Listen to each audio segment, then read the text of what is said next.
What if humanity isn't alone, and never has been? For decades, people around the world have claimed contact with beings from the Pleiades, tall, luminous entities said to be guiding human evolution from the stars. They're described as ancient, advanced, and deeply connected to our spiritual awakening. But here's the question. Are the Pleiadians benevolent cosmic mentors? Or is there a deeper story no one talks about?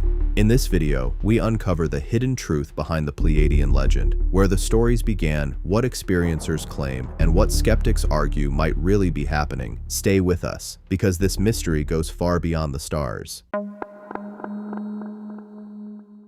There is a cluster of stars in the constellation of Taurus that has captured the human imagination for longer than written history itself. You can see it on a clear night without a telescope. A tight, glittering knot of blue-white light sitting about 444 light-years from Earth.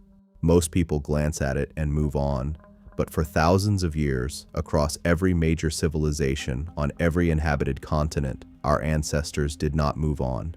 They stopped. They stared. They built temples aligned to its rising. They carved its image into stone. They wrote its name into their most sacred texts. They told their children that something up there was watching, something up there was connected to them in ways that went far beyond the physics of starlight traveling through a vacuum. The ancient Egyptians called this cluster the Star of Stars. The ancient Greeks named them the Pleiades, the daughters of Atlas and Pleione, turned into stars by Zeus himself. The Japanese called them Subaru, a word meaning to govern or to unite. A name so powerful, they still print it on the hood of their automobiles. The Lakota Sioux of North America called them the Seven Sisters and traced their entire cosmology back to a journey made from those stars to this world. The Aboriginal Australians of the Kimberley region built their entire ritual calendar around the Pleiades and taught their children that the first humans came from there. The Maori of New Zealand called the cluster Matariki and marked their new year by its first pre-dawn rising. The Aztecs, the Incas, the Maya, the ancient Celts, the Sumerians, the Dogon tribe of West Africa, the ancient Hindus, all of them. Every one of them looked at this same cluster of stars and felt something profound, something ancestral, something that went deeper than mythology or poetry. They felt memory. This is the story of that memory. This is the story of the Pleiadians, who they are, where they come from, what they want, what they have already done on this planet, and what the ancient and modern record, when examined together without the filters of official science or institutional religion, actually tells us about humanity's most mysterious and most persistent cosmic relationship. Buckle in, because nothing you think you know about human history, about the origin of civilization, about the nature of consciousness and time and what we are doing here on this planet, nothing about any of that is going to look quite the same by the time we are done. Who are the Pleiadians? Before we can talk about what the Pleiadians have supposedly done, before we can examine the ancient record, before we can look at the modern contactee accounts and the classified government documents and the whistleblower testimonies and ask ourselves what is really going on, we have to start at the beginning. We have to ask the most fundamental question first. Who exactly are the Pleiadians? The Pleiades star cluster, known formally to astronomers as Messier 45, is an open star cluster containing hundreds of stars, though only 6 or 7 are typically visible to the naked eye from Earth on a clear night. The cluster is dominated by hot blue and blue-white B-type stars and is estimated to be somewhere between 100 and 150 million years old, making it relatively young by stellar standards. The brightest stars in the cluster include Alcyone, Atlas, Electra, Maia, Merope, Taygeta, and Pleione. These are the names the ancient Greeks gave them, and these are the names that appear again and again in the modern channeling literature, the ancient texts, and the contactee reports alike. Now, from a purely scientific standpoint, the Pleiades star cluster is not considered a particularly likely candidate for harboring planets with intelligent life, at least not according to conventional scientific thinking. The stars are massive, hot, and luminous, which tends to mean relatively short stellar lifespans and high levels of ultraviolet radiation. But here is where things get interesting. The cluster itself is not just those 7 bright stars. It contains hundreds of smaller, cooler stars. And beyond that, the very concept of what makes a system habitable is something that mainstream science is still actively revising almost every single year. A century ago, scientists would have told you that life could only exist in narrow bands of temperature near a star. Today we know about extremophiles that live in boiling volcanic vents at the bottom of the ocean, about organisms that survive in pure acid, about microbial life that can exist in the vacuum of near-space conditions. The universe is far more generous with life than we once assumed. But the question of whether the Pleiadians are physical beings from physical stars in the Pleiades system is actually far more complicated than it first appears. Because when you begin to really dig into the ancient accounts, the channeled material, the contact testimonies, and the more esoteric traditions that have preserved knowledge about the Pleiadians for millennia, a different picture emerges. The Pleiadians, in most of the traditions that speak of them, are not primarily physical beings the way you and I are physical. They are beings that have evolved beyond what we would call third-dimensional physicality. They exist, by most accounts, in what is described as a fifth-dimensional frequency band, a level of existence where the laws of space and time operate very differently from the way they operate in our everyday experience. From that vantage point, they are able to interact with beings at lower densities, lower frequencies of existence, including, very much, beings like us. Let us be clear about what dimension and density mean in this context, because these words get thrown around a lot, and their meaning has become confused. When researchers, channelers, and contact experiencers use the word dimension in relation to the Pleiadians, they are generally not talking about physical dimensions in the mathematical sense. They are talking about levels of consciousness, frequencies of vibrational reality. The idea, which appears in Eastern spiritual philosophy, in ancient Egyptian metaphysics, in Kabbalistic tradition, in quantum physics at its most theoretical edges, and in a huge body of channeled material going back at least to the 1950s, is that reality is structured in layers. Physical reality as we experience it, with its solidity, its apparent linearity in time, its separation between objects, is only one layer. Other layers exist simultaneously, interpenetrating our own, operating at higher or lower vibrational frequencies. Beings that exist at what is called the fifth density or fifth dimension have bodies and forms of existence, but those forms are not bound by the same laws of physicality that govern ours.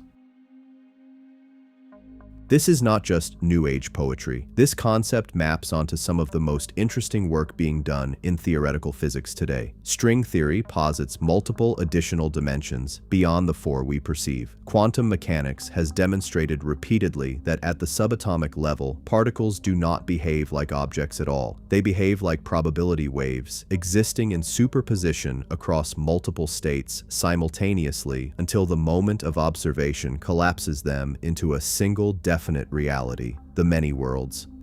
Interpretation of quantum mechanics, developed by Hugh Everett and now taken seriously by many mainstream physicists, suggests that every quantum event spawns a branching of reality, that there are, in a very real sense, countless parallel versions of our universe existing simultaneously. The idea that beings could evolve to the point where they perceive and operate across these layers of reality, rather than being confined to one layer the way we are, is not as fantastical as it might initially sound. But let us come back to the more immediate question of what tradition and testimony actually say about who the Pleiadians are, because the picture that emerges is remarkably consistent across sources that, in many cases, had no access to each other. The most comprehensive modern accounts of the Pleiadians come from several directions simultaneously. First, there is the channeling tradition. Information allegedly received from Pleiadian beings through human intermediaries who claim to act as receivers or translators of higher dimensional communication.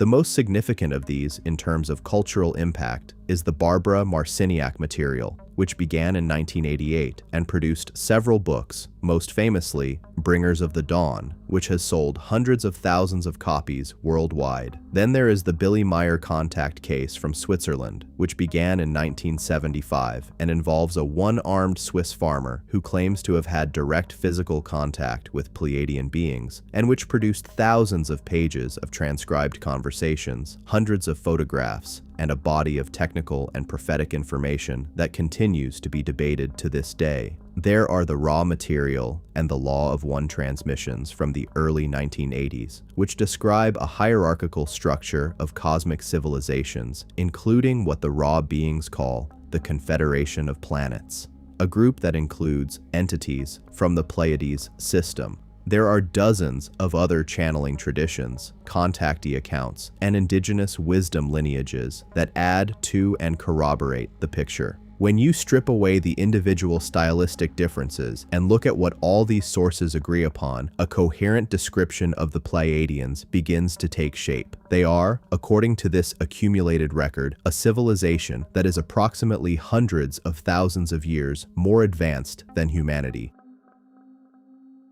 They are humanoid in appearance, which is itself a stunning and deeply significant claim that we will return to at length. They exist primarily in what they describe as a fifth-dimensional reality, though they are capable of lowering their vibrational frequency to interact with physical beings in what they call the third dimension. They are, by their own account, connected to humanity through a relationship that is far older and far more intimate than any historical account currently recognized by mainstream science or religion has acknowledged. They are, to use a word that comes up over and over in the traditions, our family. This word, family, is not metaphorical in the way these traditions use it. It is literal. The claim, advanced consistently across multiple independent sources, is that the Pleiadians were directly involved in the seeding, modification, and cultivation of the human species on Earth. That what we call human beings, this particular configuration of physical form, emotional depth, creative capacity, spiritual potential, and cognitive complexity, did not arise purely through the process of natural Darwinian evolution on this planet, that there was, at critical junctures in our biological and cultural development, intervention from outside, that the Pleiadians are one of the primary groups that provided that intervention,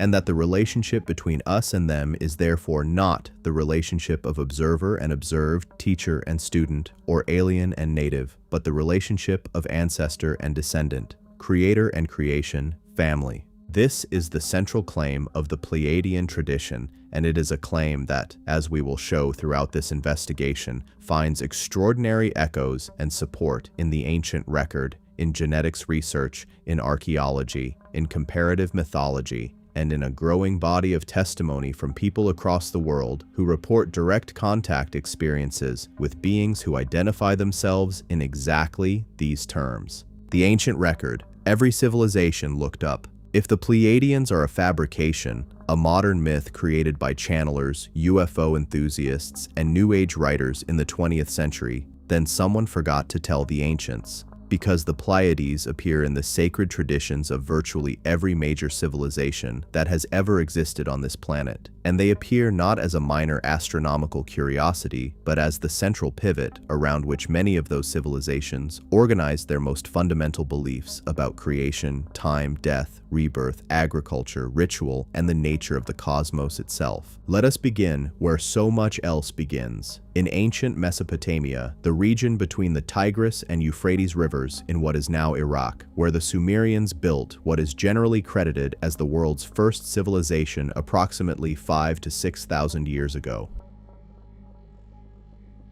The Sumerians had a highly sophisticated astronomical knowledge. They identified the planets, tracked the movements of the stars with extraordinary accuracy, and developed a cosmology that was both scientifically precise and spiritually rich. Among their celestial observations, the Pleiades held a position of supreme importance. In Sumerian texts, the Pleiades are referred to as Mulmul, literally star of stars, and they appear in connection with the Anunnaki, the group of divine beings who, according to Sumerian theology, created human beings from the earth and the blood of the gods. The timing of certain major Sumerian religious festivals was governed by the rising of the Pleiades. The Pleiades marked the beginning of the Sumerian agricultural year, and Sumerian astronomical records show that they tracked the Pleiades with a precision that goes far beyond anything that would have been necessary for simple farming calendars. But it is when we look at what the Sumerians actually said about the Anunnaki, and then compare those accounts to what other civilizations said about their own sky beings, that things become truly extraordinary.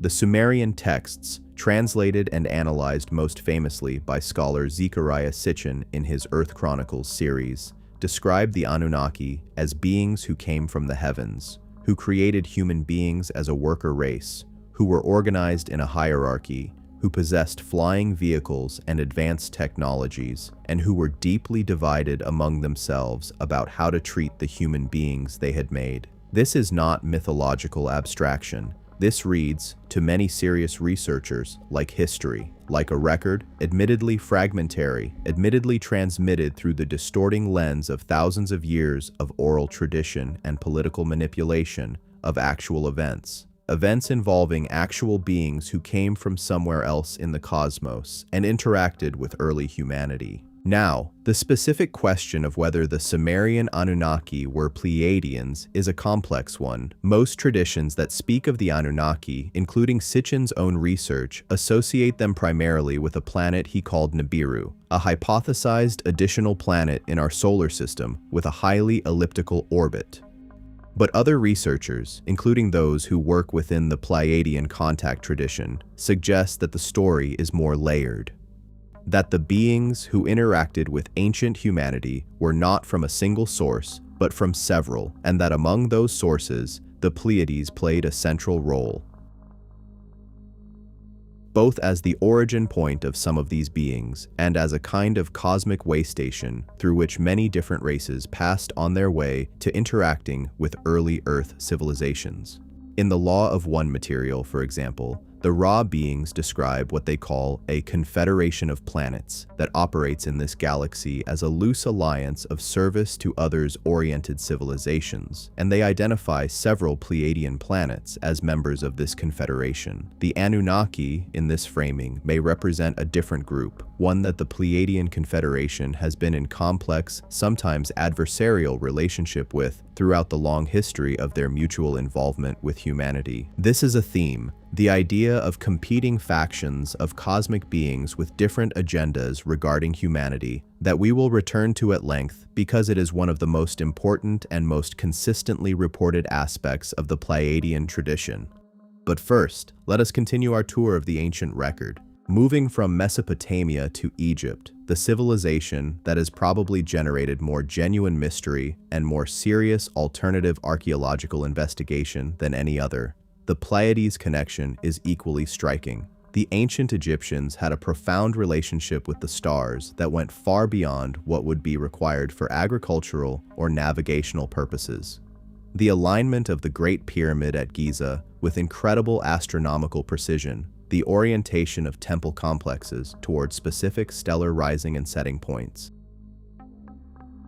the elaborate mythology of star souls and cosmic journeys described in the pyramid texts. All of this speaks to a culture that understood the stars not merely as lights in the sky, but as active, powerful presences with deep connections to human life and destiny. The Pleiades appear in Egyptian tradition primarily in connection with the goddess Nut, the star goddess who arched her body across the sky, and with the concept of the Duat, the Egyptian underworld or astral realm through which the dead traveled on their way to transformation and rebirth.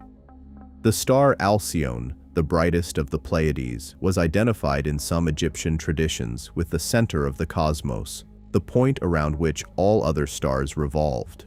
This is a genuinely extraordinary claim, given that Alcyone is indeed the brightest star in the Pleiades, and given that some 19th century astronomers, including Friedrich Georg Wilhelm von Struve, seriously proposed that Alcyone might be the gravitational center of our local stellar neighborhood. Modern astronomy has not confirmed this, but the fact that ancient Egyptian astronomers were making this claim thousands of years before modern telescopes is remarkable. More significantly, research by Robert Bauval into the so-called Orion correlation theory, the proposal that the layout of the three main Giza pyramids mirrors the arrangement of the three belt stars of Orion, opened a broader investigation into the stellar alignments of the entire Giza plateau. When researchers extended this analysis to include the alignment of air shafts in the King's Chamber and Queen's Chamber of the Great Pyramid, they found that these shafts were aligned to specific stars at specific moments, and among those stars, the Pleiades cluster appears in connection with the Queen's Chamber shafts, pointing toward the sky at a date some researchers calculate to around 2450 BCE.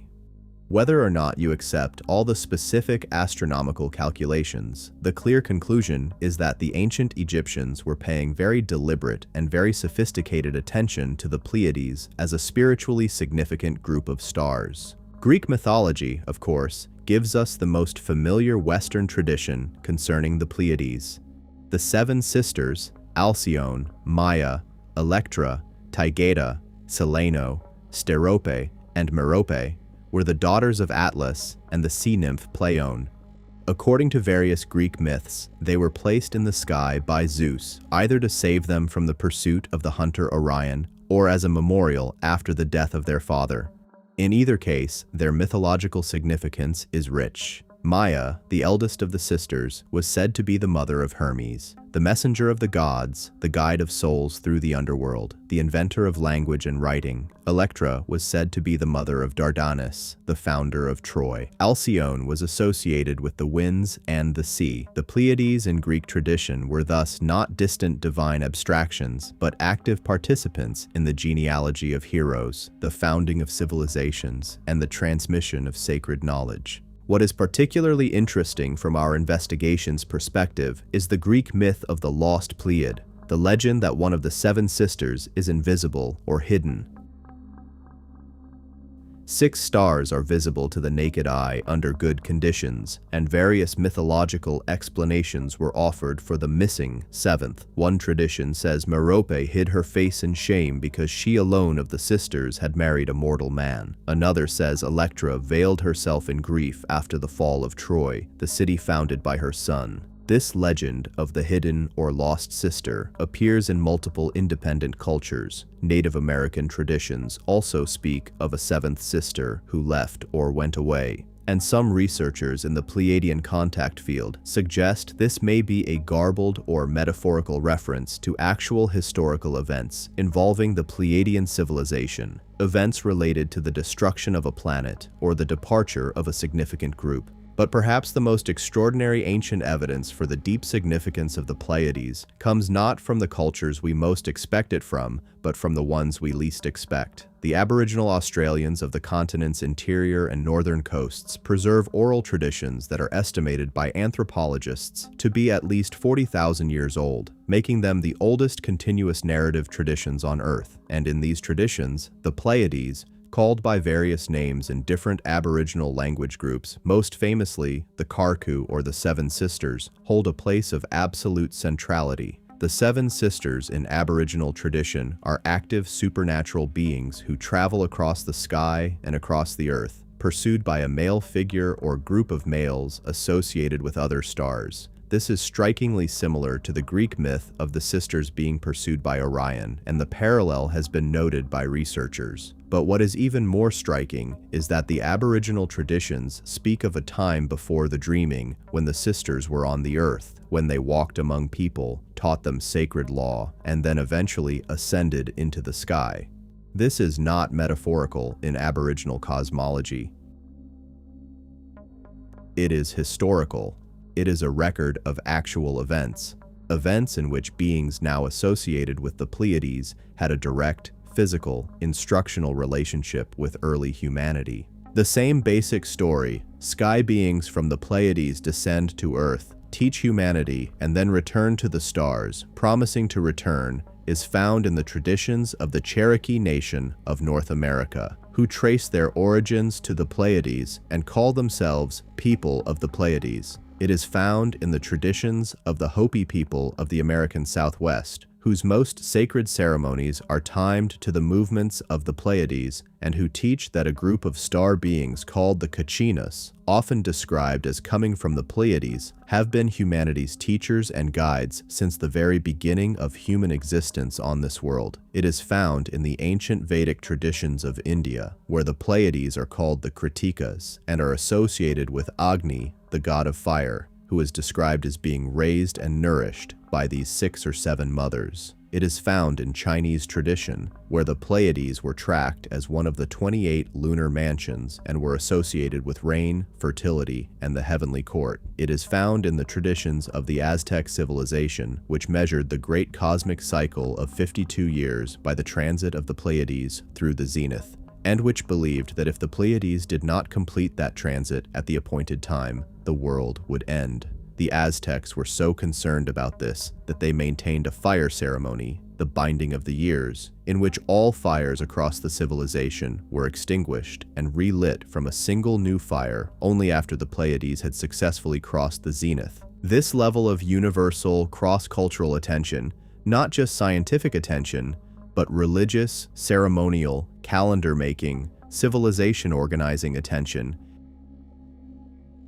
paid to this specific cluster of stars, in traditions that had no known contact with each other, is not something that can be adequately explained by the conventional academic response, which is essentially, well, the Pleiades are bright and they mark the seasons, so naturally many cultures paid attention to them. That explanation is too thin. Many things are bright in the night sky. Many things mark the seasons. No other astronomical object outside of the sun and moon commands anything approaching this level of universal, profound, civilization organizing significance across literally every major tradition on Earth. Something else is going on, something that the conventional framework of academic history, with its insistence that civilization developed in isolation and that anything in the ancient record that sounds like visitors from space must be metaphor or myth, something that framework cannot accommodate or explain. The ancient world was trying to tell us something. It has been trying to tell us something for a very long time. Perhaps it is time we finally listened. The Pleiadian genome, the human body as cosmic artifact. Among the most controversial and most genuinely compelling areas of research connected to the Pleiadian hypothesis is the question of human genetics. Because when you look closely at what evolutionary science actually knows, and more importantly, what it does not know about the emergence of Homo sapiens on this planet, you encounter a series of anomalies that are difficult to square with the standard Darwinian narrative and that resonate, in some deeply interesting ways, with the claim that human beings were genetically engineered or modified by an outside intelligence. Let us be clear about what evolutionary science does know. It knows, with very high confidence, that human beings are primates, that we share approximately 98.8% of our DNA with chimpanzees,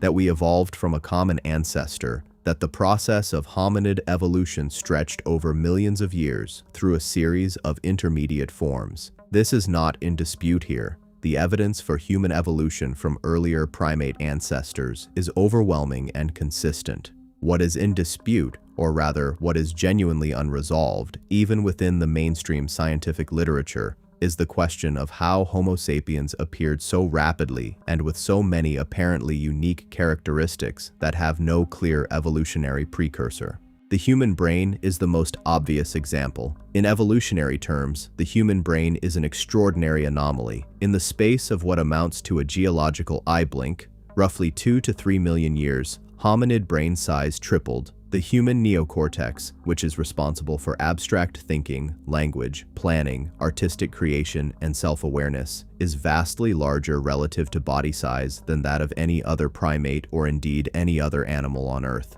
There is no clear evolutionary pressure that adequately explains why a primate lineage would develop this level of cognitive architecture. The standard explanation that increased social complexity drove brain development is true as far as it goes, but it does not explain the sheer scale of the gap between human cognition and the cognition of our closest animal relatives. Chimpanzees are extraordinarily intelligent animals, but they do not build telescopes, compose symphonies, develop mathematical proofs, or experience existential anxiety about the nature of death.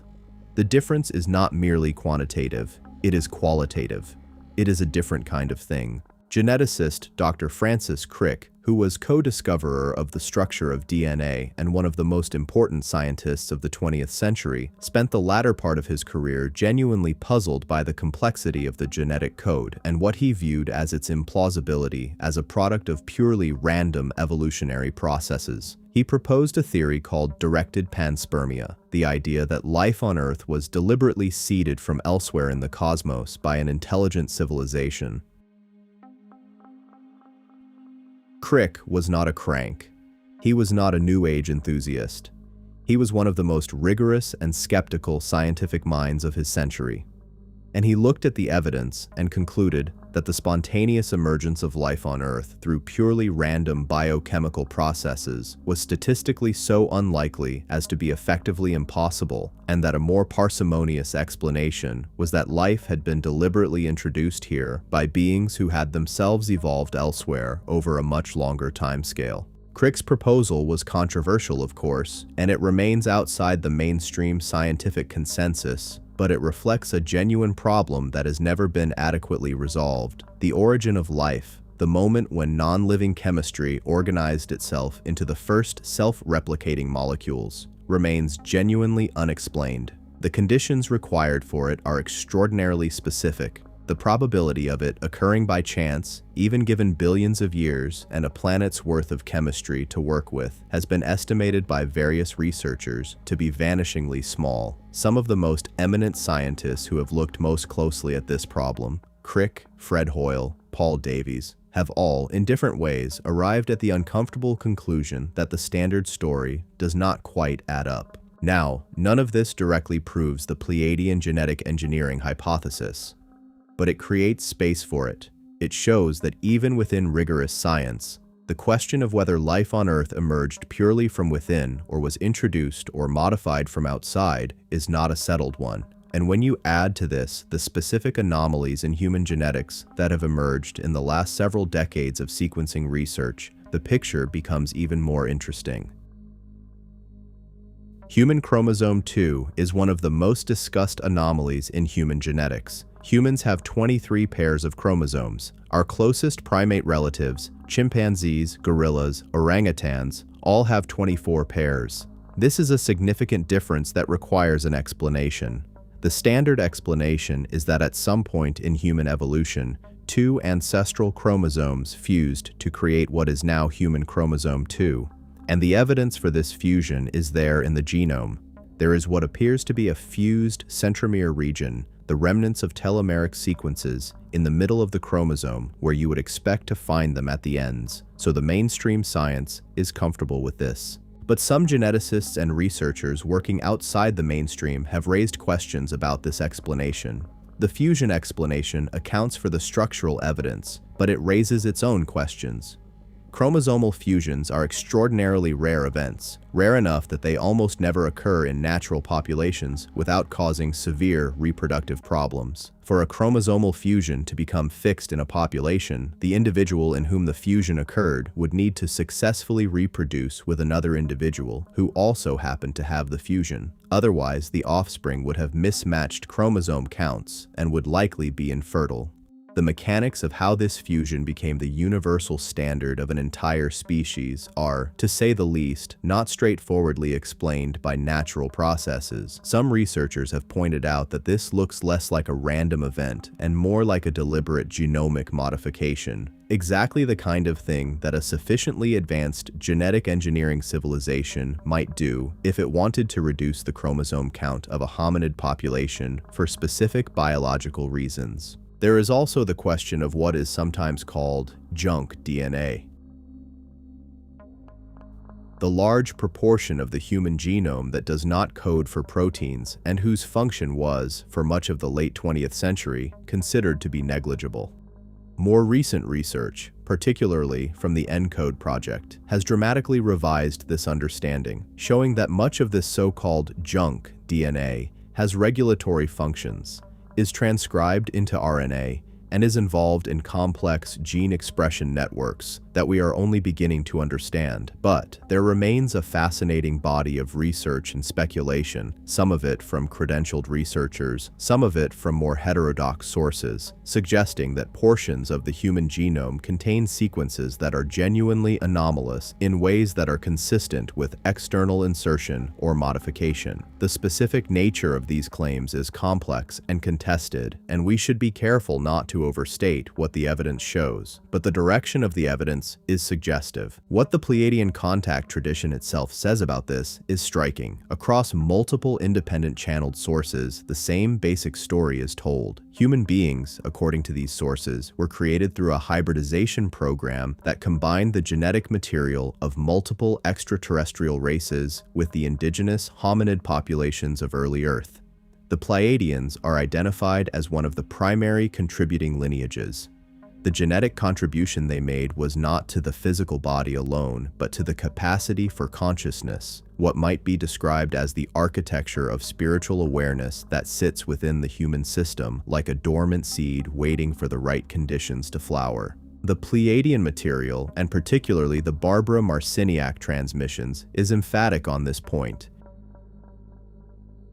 Human beings are not ordinary biological creatures. We are an extraordinary experiment, a living library, as the Pleiadian sources put it, carrying within our DNA the genetic heritage of dozens of cosmic civilizations. We are, in a very real sense, cosmic. This idea, that human DNA is not just biological code, but a cosmic record, a kind of living library of galactic heritage, is one of the most profound and most difficult to evaluate claims in the Pleiadian tradition.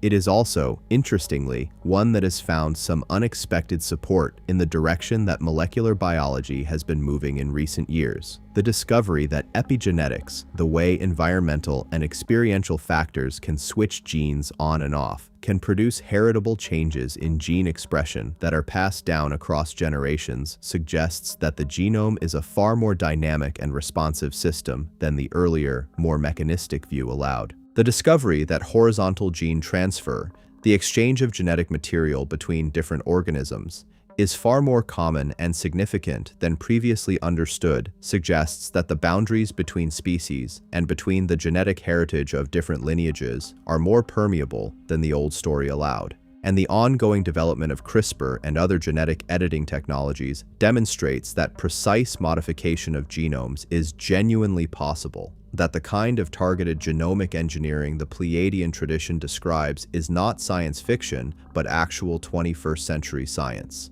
We are not saying that because we can now edit genomes, ancient aliens must have edited ours. We are saying that the plausibility of the claim has been dramatically increased by what we now know about how genomes work. A civilization sufficiently more advanced than us could have done what we now know genomes are capable of being made to do. The question is whether they did, and that question, as we will continue to explore, has more evidence behind it than most people have been led to believe. The First Contact, Billy Meier and the Beam Ships. On the morning of January 28, 1975, a one-armed Swiss farmer named Eduard Albert Meier, known to friends and family as Billy, walked out into the fields near the town of Hinwil in the canton of Zurich and began one of the longest, most documented, most controversial, and most genuinely mysterious contact series in the modern history of UFO research. Billy Meier had been, by his own account, in contact with extraterrestrial beings since childhood, since the early 1940s, when he first reports encounters with a being named Svath, described as an elderly Pleiadian man who appeared in a large, pear-shaped craft and began teaching the young Meier astronomy, cosmology, and matters of what might be called cosmic philosophy. These early contacts were private, undocumented, and known only to Meier himself. But beginning in 1975, when a new contact figure named Semjase, described as a Pleiadian woman, approximately 300 years old by human reckoning, with long blonde hair and an appearance indistinguishable from a Northern European human female, began meeting Meyer in the fields near his home. The contacts became documented in extraordinary detail. Over the course of approximately 115 documented contact conversations recorded over the following years, Meyer and Semjase, and later other Pleiadian beings, including Ptah, Quetzal, and Pleja, engaged in conversations that covered an enormous range of subjects.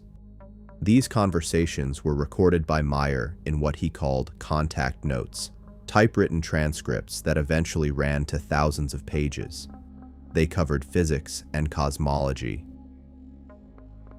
the history of the Pleiadian civilization and its relationship with Earth, the nature of consciousness and spiritual development, the future of humanity and the challenges we would face, the existence and nature of other extraterrestrial civilizations, the structure of what the Pleiadians called the creation, their term for the universal consciousness or God force, and a wide range of practical matters including the operation of the beam ships, the Pleiadian social and governmental structure, and their assessment of human civilization. The photographs Meyer produced during this period are, by any reckoning, remarkable. Using a simple 35mm camera with no telephoto lens, Meyer captured hundreds of images of metallic disc-shaped craft, the beam ships of the Pleiadian visitors, hovering over the Swiss landscape. The images show the craft at various distances, in various lighting conditions, from multiple angles.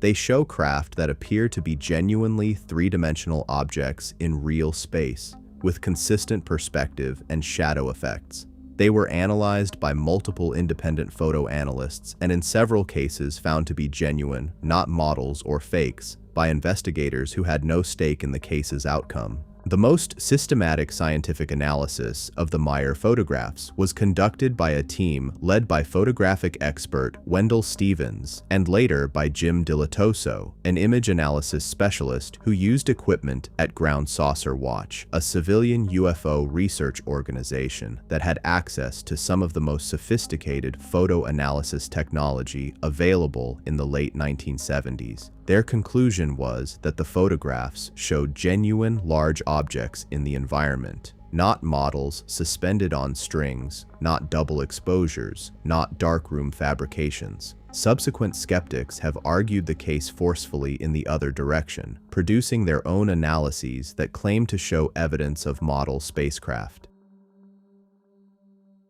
The debate continues to this day. But the photographs are only one element of the Meyer case, and arguably not the most important one. Far more significant from the standpoint of assessing whether genuine, extraordinary information was being transmitted are the contact notes themselves and, in particular, the prophetic and scientific information contained in them. Consider this. In the early 1975 contacts, Semjase described to Meyer details about the nature of the Pleiades star system, including information about the distances of individual stars that was not publicly known at the time. Some of this information was not confirmed by mainstream astronomy until years after Meyer's contacts.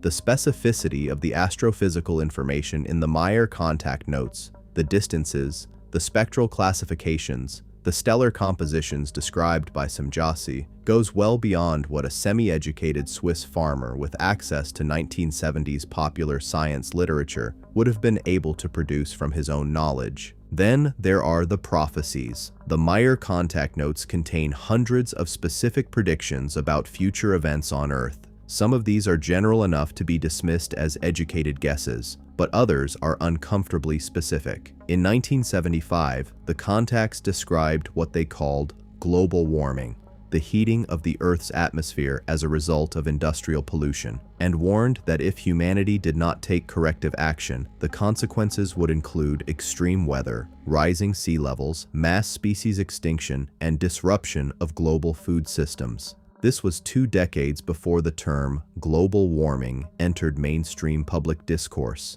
In 1978, the contacts described what they called mad cow disease in detail, years before the disease was identified by science. In 1964, Meyer's contacts allegedly described the AIDS epidemic in terms that match what we now know about the disease's mechanisms. These are the kinds of specific, verifiable claims that go beyond what the cold reading or educated guessing explanations can accommodate. The Pleiadian beings in the Meyer contacts describe themselves with specificity that is consistent across decades of transcripts. They describe a civilization located, according to the Pleiadian speakers, not in the Pleiades as we see them today, but in the region of the Pleiades as it existed some 40 years ago. They explain that their home star system is at a distance that means we see them as they were 440 or so years ago, and that the stars we call the Pleiades are the stars from which their civilization originated long ago, but from which they have since spread across wider reaches of the galaxy. This is an interesting and specific claim. They describe their homeworld, Era, as a planet similar to Earth in many ways, slightly smaller, with a somewhat lower gravity, with a population of approximately 500 million beings. They describe their society as one that has largely transcended the kinds of political, economic, and interpersonal conflicts that characterize human civilization. Not perfectly, not without ongoing effort, but structurally. They describe a society organized around the principle of what they call spiritual progression, the evolutionary development of consciousness as the primary purpose of existence. They describe having made mistakes in their past, specifically mistakes related to the treatment of other civilizations, including early Earth civilizations, that they deeply regret and that are part of what motivates their current involvement with humanity. They describe a long history of involvement with Earth going back hundreds of thousands of years. They describe being part of a larger network of civilizations, some benevolent, some not, that are all, in one way or another, observing and in some cases interacting with humanity at this critical juncture in our development. Whether Billy Meyer is telling the truth about his contacts is a question that cannot be definitively resolved from the outside. The evidence is genuine in some dimensions and contested in others. Skeptics have raised legitimate questions. Defenders have provided compelling responses to many of those questions. What can be said with confidence is this: the Meyer case is not easily dismissed. It is the most extensively documented contactee case in history. It contains information that is genuinely anomalous, and it presents a coherent, internally consistent, morally sophisticated description of the Pleiadians and their relationship with humanity that has influenced virtually every subsequent researcher in this field. The Pleiadians described in the Meyer contacts are not the benign space brothers of 1950s contactee mythology, not the omnipotent gods of ancient myth, not the threatening conquerors of science fiction. They are something far more interesting and far more complex. They are beings who have evolved beyond our current level, but who remain on their own evolutionary journey. They have wisdom we lack. They have made mistakes we have not yet made. They care about us, but their care comes with a policy of non-interference in our free will that they take seriously and sometimes struggle with. They are watching us make choices that they recognize from their own past, choices that have consequences they know all too well. And they are doing what they are permitted to do within their own ethical framework to try to help us navigate those choices toward outcomes that serve humanity's highest potential. This picture of genuinely wise, genuinely caring, but appropriately boundary-maintaining beings who are helping from a respectful distance is one that resonates through virtually every serious tradition that deals with the Pleiadians. It is not the picture of remote, indifferent cosmic forces. It is the picture of family, of elders who love their younger relatives and wish them well and offer guidance, but who know that the young must ultimately find their own way. The Barbara Marciniak Transmissions, Bringers of the Dawn. If Billy Meyer represents the physical contact tradition, direct encounters with Pleiadian beings involving craft, photographs, and face-to-face conversation, then Barbara Marciniak represents something different and complementary, the channeling tradition in which information from Pleiadian beings is transmitted through the consciousness of a human intermediary who serves as a kind of living radio receiver. Marciniak's work began in 1988 during a trip to Greece. By her account, while visiting a sacred site on the island of Delos, the mythological birthplace of Apollo and Artemis, and one of the most sacred sites in the ancient Greek world, she had an experience of contact with what she subsequently described as a group of beings identifying themselves as the Pleiadians. This contact initiated what became a years-long transmission of material that Marciniak channeled, transcribed, and published. The most famous and influential product of this work was the book Bringers of the Dawn, published in 1992, which sold hundreds of thousands of copies and became one of the foundational texts of what would loosely be called the New Age movement, though the Pleiadian material itself significantly transcends the more superficial aspects of that cultural category. The Pleiadian beings speaking through Marciniak are not speaking as individuals.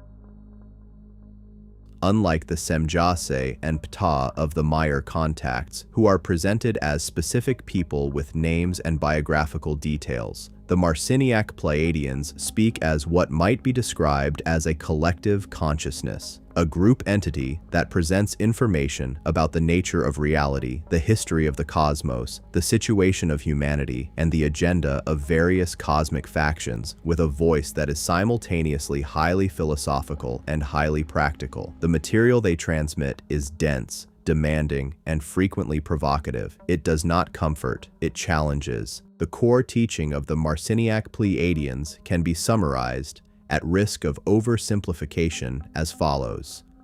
Human beings are powerful spiritual beings who have been systematically deceived, manipulated, and limited by forces, both extraterrestrial and human, that benefit from keeping humanity confined to a narrow band of consciousness and experience. The purpose of the Pleiadian transmission, in their own framing, is to catalyze a reawakening, to remind human beings of their true nature and potential, to provide information about the forces that have been working against that potential, and to help humanity make an informed, conscious choice about the direction of its evolution. The information they provide about the nature of the controllers, as they call the forces working against human awakening, is among the most challenging and controversial content in the entire Pleiadian tradition. According to the Marciniak Pleiadians, there are beings, primarily but not exclusively, in what they call the reptilian lineage, who have, for hundreds of thousands of years, been engaged in a systematic program of controlling human consciousness. These beings, they say, are not evil in any ultimate metaphysical sense. They are, like all beings in the universe, on an evolutionary journey and operating from their own understanding and values.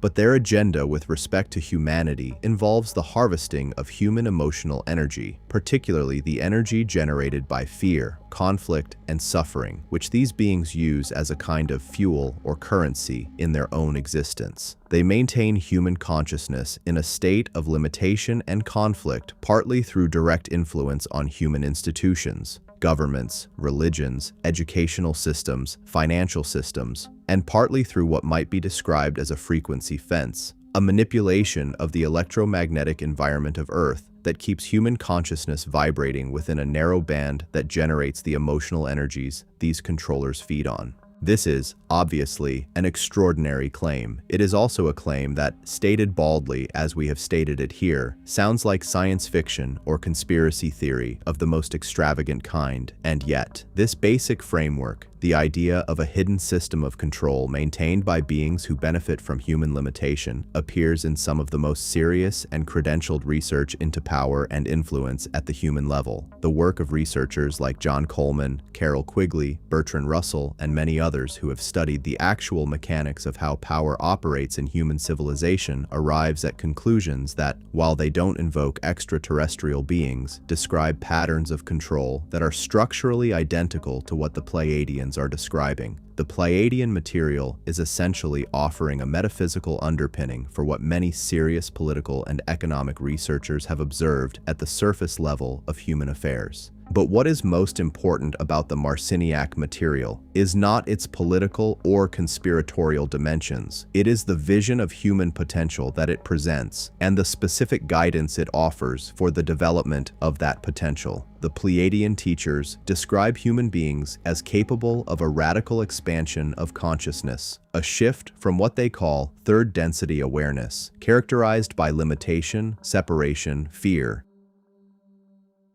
and linear time, to fourth density and fifth density awareness, characterized by unity consciousness, expanded time perception, creative mastery, and what might be described as a lived experience of the sacred. This shift, they say, is not a distant hypothetical. It is the task of this moment in history. It is what this entire extraordinary time in human civilization is about, and they are here. In whatever sense here means for fifth-dimensional beings communicating through a human channel to help make it possible. Whether one accepts the channeling framework or not, whether one believes that Barbara Marciniak is actually in contact with Pleiadian intelligences or that she is drawing on some other source of genuine insight, her own psychic depths, the collective unconscious, or some other mechanism, the content of the transmissions is remarkable. It is coherent over decades. It is internally consistent. It contains ideas that were ahead of their time in 1992 and that look more and more relevant as the years pass. And it presents the Pleiadians not as saviors or authority figures, but as what they themselves insist they are: family, older, wiser family, who love us and are rooting for us and who are doing everything within their own ethical framework to support our awakening. But family who know that they cannot do it for us. Family who understand that the work, the beautiful, difficult, world-changing work of waking up, is ours to do. The Law of One and the Confederation, a cosmic framework. The Law of One material, also known as the raw material, is one of the most philosophically sophisticated bodies of channeled information ever recorded, and it provides what many researchers consider the most comprehensive and intellectually rigorous framework for understanding the Pleiadians and their relationship with humanity within a broader cosmic context. The transmissions were received between 1981 and 1984 by a channel named Carla Rueckert, working with researcher Don Elkins and scribe Jim McCarty in Louisville, Kentucky. The being speaking through Rueckert identified itself as Ra, described not as an individual, but as a social memory complex, a group consciousness that had evolved over billions of years and was, at the time of the transmissions, existing in what the raw material calls sixth density.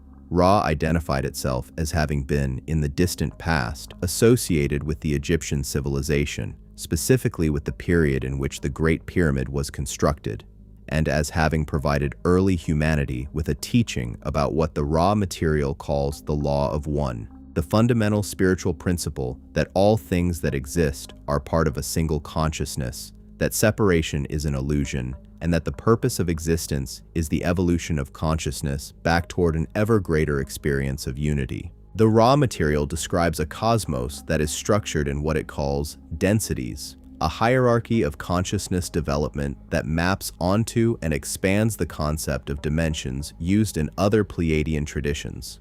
In the raw framework, our physical universe is the third density, a density characterized by the experience of separation, free will, the possibility of making meaningful moral choices, and the relative opacity of the veil between the physical and the metaphysical. Fourth density is described as a density of love and understanding, a vibrational level at which the experience of unity begins to become direct rather than intellectual, where beings perceive and live within a much greater sense of connectivity and compassion.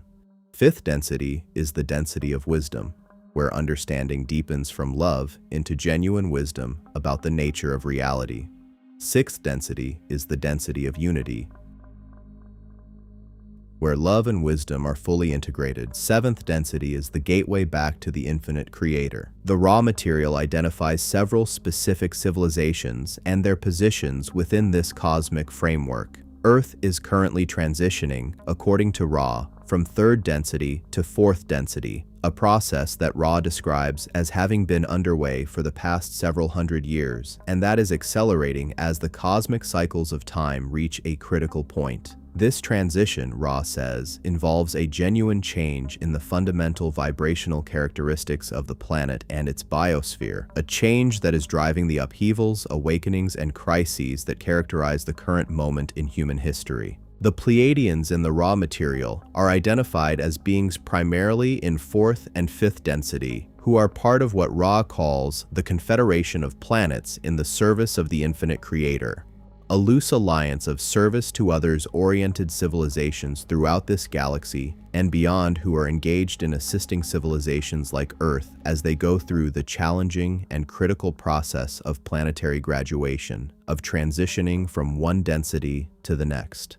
Ra is careful to distinguish between the Confederation and what it calls the Orion Group, a collection of service-to-self-oriented civilizations whose primary agenda with respect to Earth is the enslavement of human consciousness and the harvesting of what Ra calls negative harvest. Souls who have, through lifetime after lifetime of service to self, graduated to 4th density in the negative polarity, the polarity of control, domination, and separation. This distinction between service to others and service to self polarities is one of the most important and most widely misunderstood concepts in the entire body of Pleiadian and related material. In the Ra framework, both polarities lead eventually back to the Creator. There is no ultimate damnation, no permanent hell, because all paths lead eventually to unity. But the service to self path is an extraordinarily difficult and painful one, involving isolation, control, and a progressive narrowing of experience, while the service to others path involves expansion, connection, and a progressive deepening of love and understanding. And at the level of planetary history and cosmic politics, which is what we are really talking about when we discuss the relationship between the Pleiadians, the Orion Group, and humanity, the two polarities are in a genuine, ongoing contest for the allegiance and the consciousness of developing civilizations like humanity. The Ra material describes the Confederation's method of outreach to developing civilizations as one of strict non-interference with free will. Confederation beings do not appear openly and impose their wisdom on developing societies. They work at the margins, through dreams, through what Ra calls thought-form communication, or the inspiration of individuals who are seeking spiritual truth, through the rare and carefully chosen physical contacts like the Billy Meyer series. They respond to the seeking of the civilization's members, but do not initiate contact in ways that would override the free will choice of the collective. The reason for this constraint is not bureaucratic, but deeply ethical. A civilization that is given its spiritual development from outside, rather than earning it through genuine inner seeking, is a civilization that has been robbed of something essential. The evolutionary journey itself, the struggle, the questioning, the darkness before the dawn, is not an unfortunate obstacle to spiritual development. It is the mechanism of spiritual development. It is how consciousness develops strength and depth and genuine wisdom rather than merely knowledge. The Orion Group, by contrast, operates by violating free will. Their agenda is specifically to manipulate, deceive, and control, to insert themselves into the governing structures of developing civilizations, to create systems of economic and social control that keep consciousness limited and harvestable, and to ensure that the negative harvest from Earth is as large as possible. The Ra material describes this contest between the Confederation and the Orion Group as having been ongoing for millions of years and as having reached a critical juncture on Earth at the current time, a juncture at which the choices made by individual humans and by humanity collectively will determine the nature of our planetary graduation and the future of our consciousness. This is dense material. It requires sustained engagement to fully appreciate its implications. But the basic picture it paints is coherent and consistent with what we find in the other Pleiadian sources.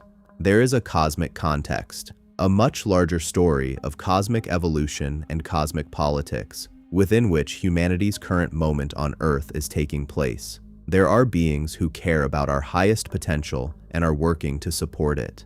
There are beings who are invested in keeping us limited and are working to maintain that limitation, and we, individual human beings, right now, in the choices we make about how to live and what to believe and what to serve, are the ones whose decisions will ultimately determine how this story goes. That is not a comforting message, exactly, but it is an empowering one. It makes our choices matter in ways that extend far beyond our personal lives. It makes each moment of awakening, each genuine act of love, each choice for truth over comfort, a cosmic event. The Pleiadian agenda and the current moment in history. We live at the beginning of the 21st century in a time of extraordinary upheaval. This is not in dispute. Political systems that seemed stable for generations are fracturing.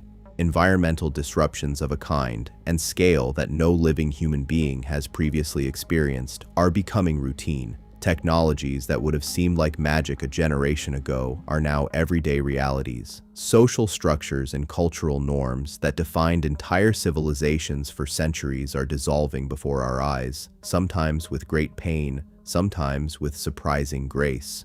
Every major institution, political, religious, economic, scientific, educational, is under strain. Most people experience this as either threatening or exciting or both simultaneously.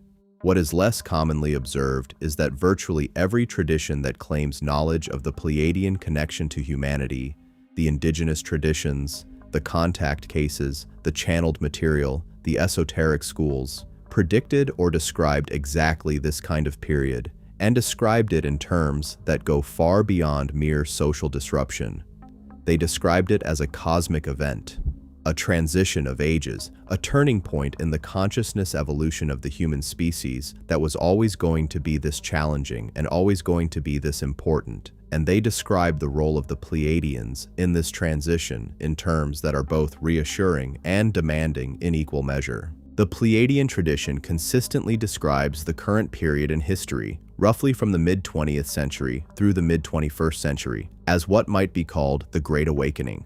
This is not the term used in all traditions, but the concept is remarkably consistent.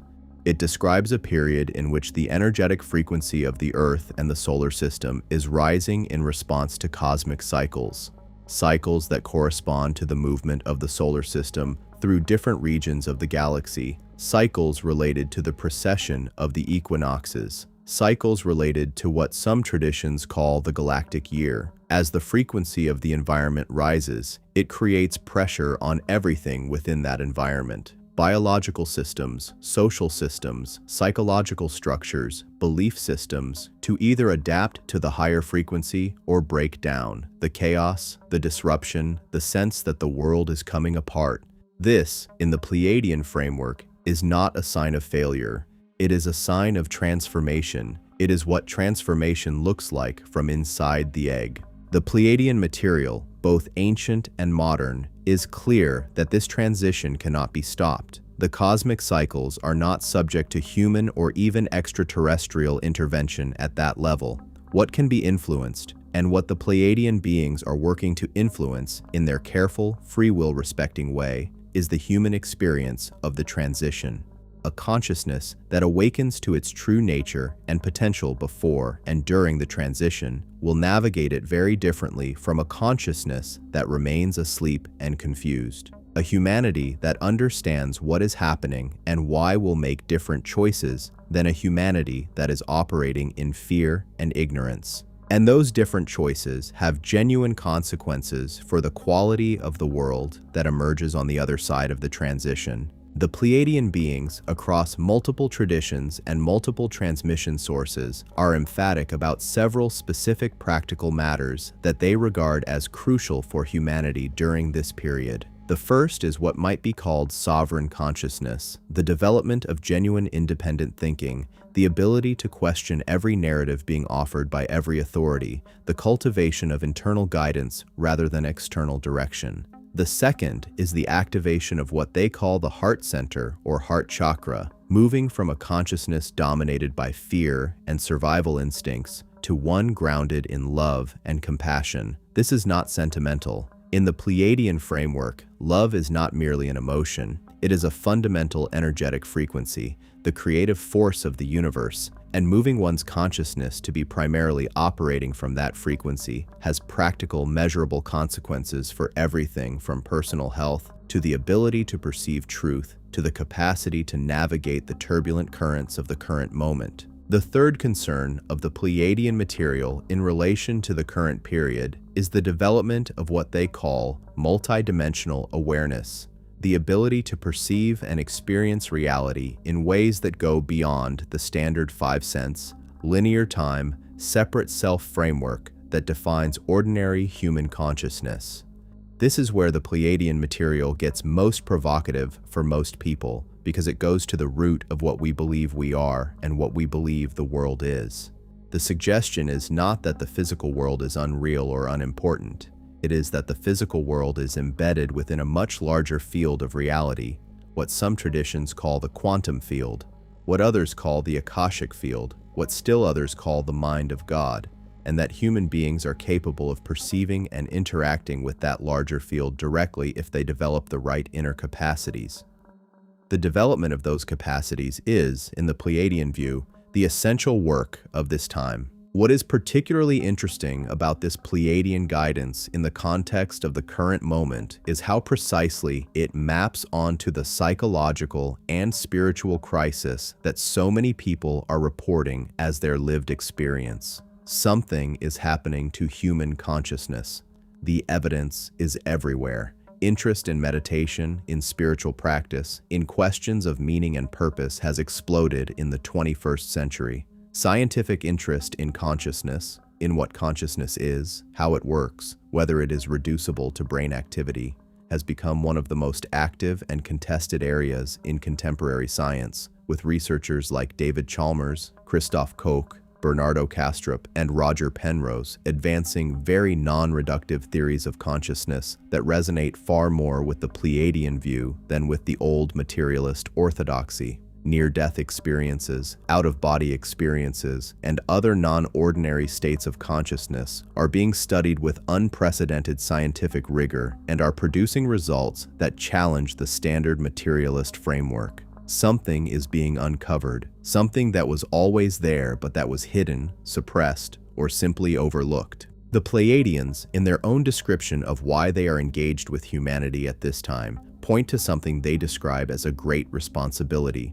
A debt, in a sense, that they owe to humanity from past involvement that did not go as well as it might have. The Pleiadian material, across multiple sources, acknowledges that the Pleiadian civilization itself went through a very dark period in its ancient past, a period that involved exactly the kind of controlling, manipulating relationship with other civilizations that they now identify as the Orion Group's agenda with humanity. The Pleiadians, in this account, were once themselves a civilization that seeded other planets and manipulated the resulting civilizations for their own benefit. They have, through their own evolutionary journey, worked through this karma, as it might be called, developed a genuine understanding of the harm that such interference causes, and committed themselves to working in service of others rather than in service of self. Part of what drives their engagement with humanity now is a desire to help us avoid the mistakes they made and to help rectify the consequences of some of those past mistakes that affect our situation today. This is a strikingly humble and honest self-assessment for beings that are presented as being enormously more advanced than us. It suggests wisdom that is genuinely earned rather than merely claimed. And it resonates with a principle that most spiritual traditions across human history have also arrived at from their own direction, that genuine wisdom is inseparable from genuine humility, that the ones most worthy of trust are often the ones most aware of their own past errors, and that real love, the kind that genuinely serves the beloved rather than the lover, always involves respect for the other's freedom to make their own choices, even when those choices cause suffering. Pleiadian starseeds, are you one of them? One of the most personally resonant and most widely discussed concepts within the Pleiadian tradition is the idea of what has come to be called Pleiadian starseeds. The concept, which appears across multiple Pleiadian contact traditions and has been enormously influential within the larger alternative spirituality community, is essentially this. Some human beings currently incarnated on Earth are, in some meaningful sense, not primarily human. Their souls, to use a term that does justice to the concept, are not souls that originated in the human evolutionary line. They are souls that originated elsewhere. Specifically, in this context, souls that originated in the Pleiadian star system or within the Pleiadian civilization, and that have voluntarily chosen to incarnate in human bodies on Earth at this specific and critical time in order to assist the human awakening. This concept challenges and stretches many of our conventional frameworks for understanding what a person is and where they come from.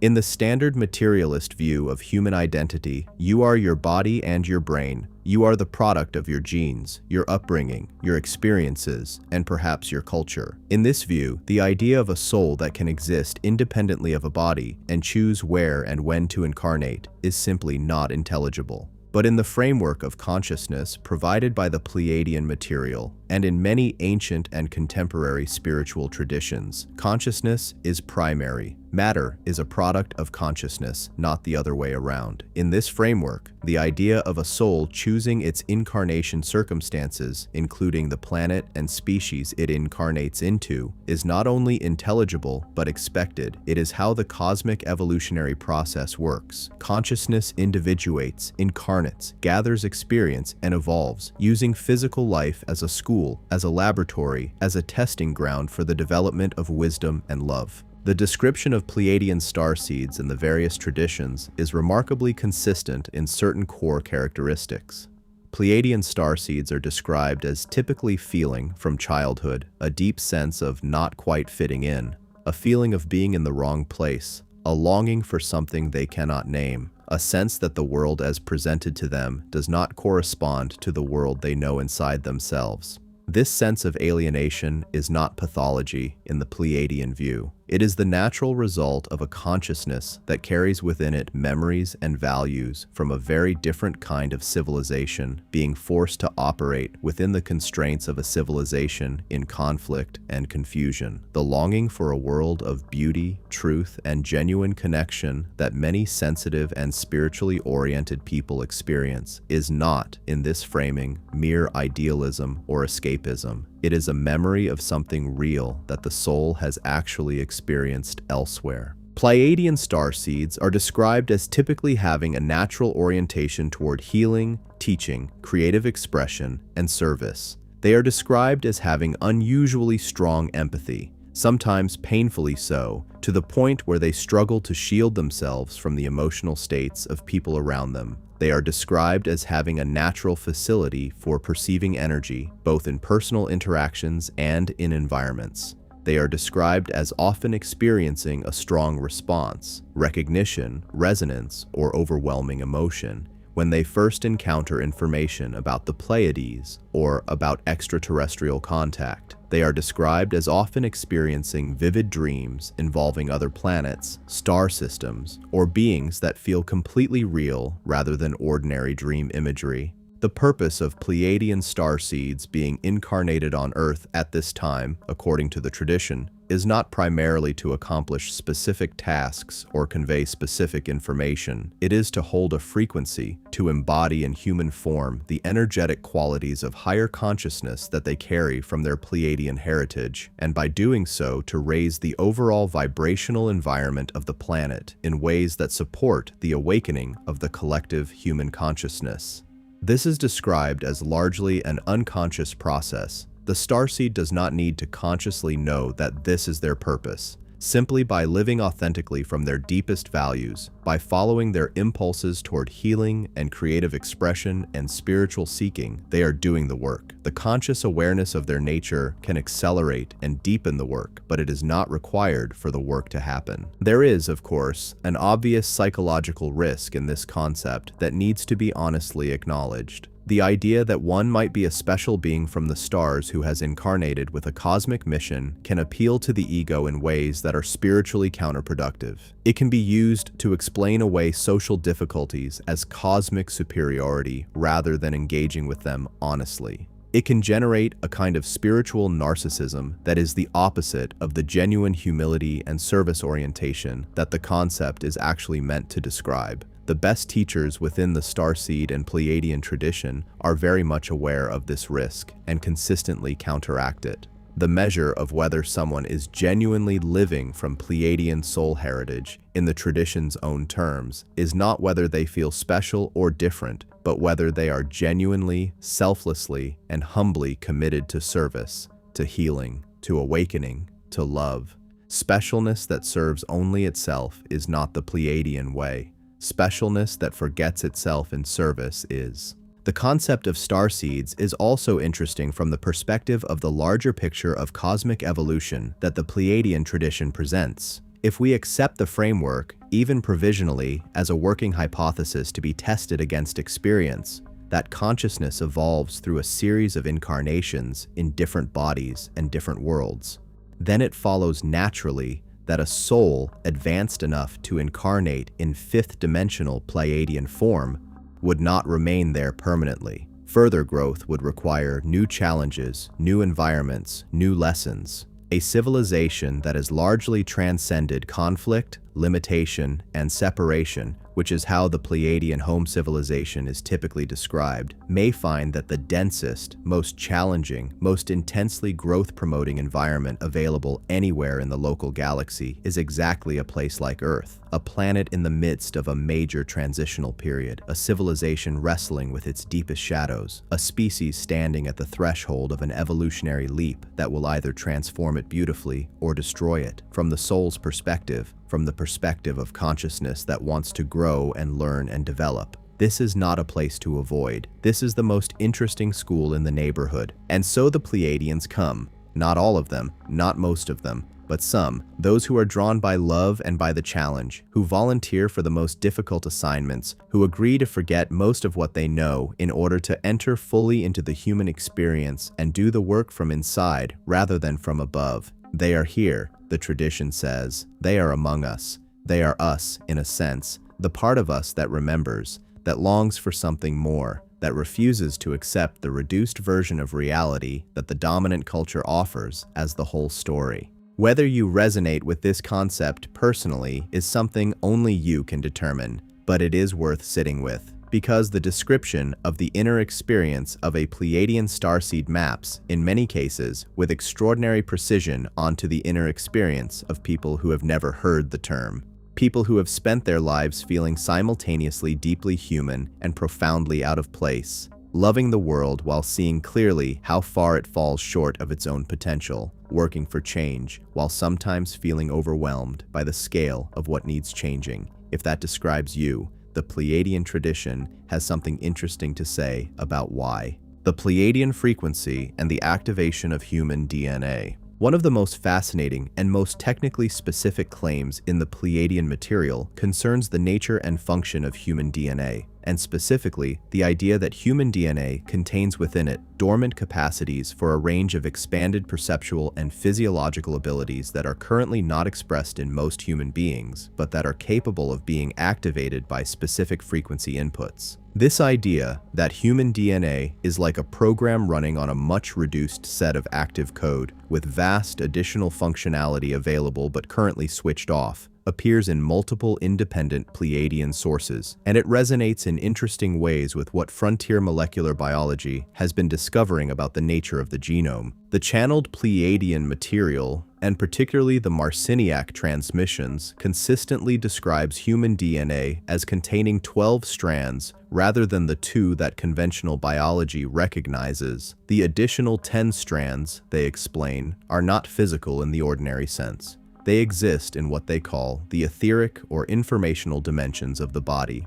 In their framework, the physical double helix of DNA that biochemistry describes is only the densest, most physically instantiated expression of a multi-layered information system that extends into frequencies of reality beyond the purely physical. The activation of these additional strands, which they associate with specific cosmic events, with specific practices of consciousness, and with the rising frequency of the Earth's energy field, is described as what will allow the full expression of human potential, enhanced intuition, expanded perception, the ability to process reality at much higher speeds, the activation of what some traditions call the light body, and a range of other abilities that would, from our current baseline, seem supernatural, but which the Pleiadians describe as simply the natural expression of what human beings actually are. How are we to evaluate this claim? The 12-strand DNA concept is not something that conventional biology recognizes or has found evidence for. If it is taken literally as a claim about physical biochemistry, it has no current scientific support. But it is important to understand what the Pleiadian material is actually claiming here, because I think there is a common misunderstanding. The claim is not that there are literally 5 additional physical double helices coiled inside your cells, alongside the one that biochemistry has found. The claim is more subtle than that.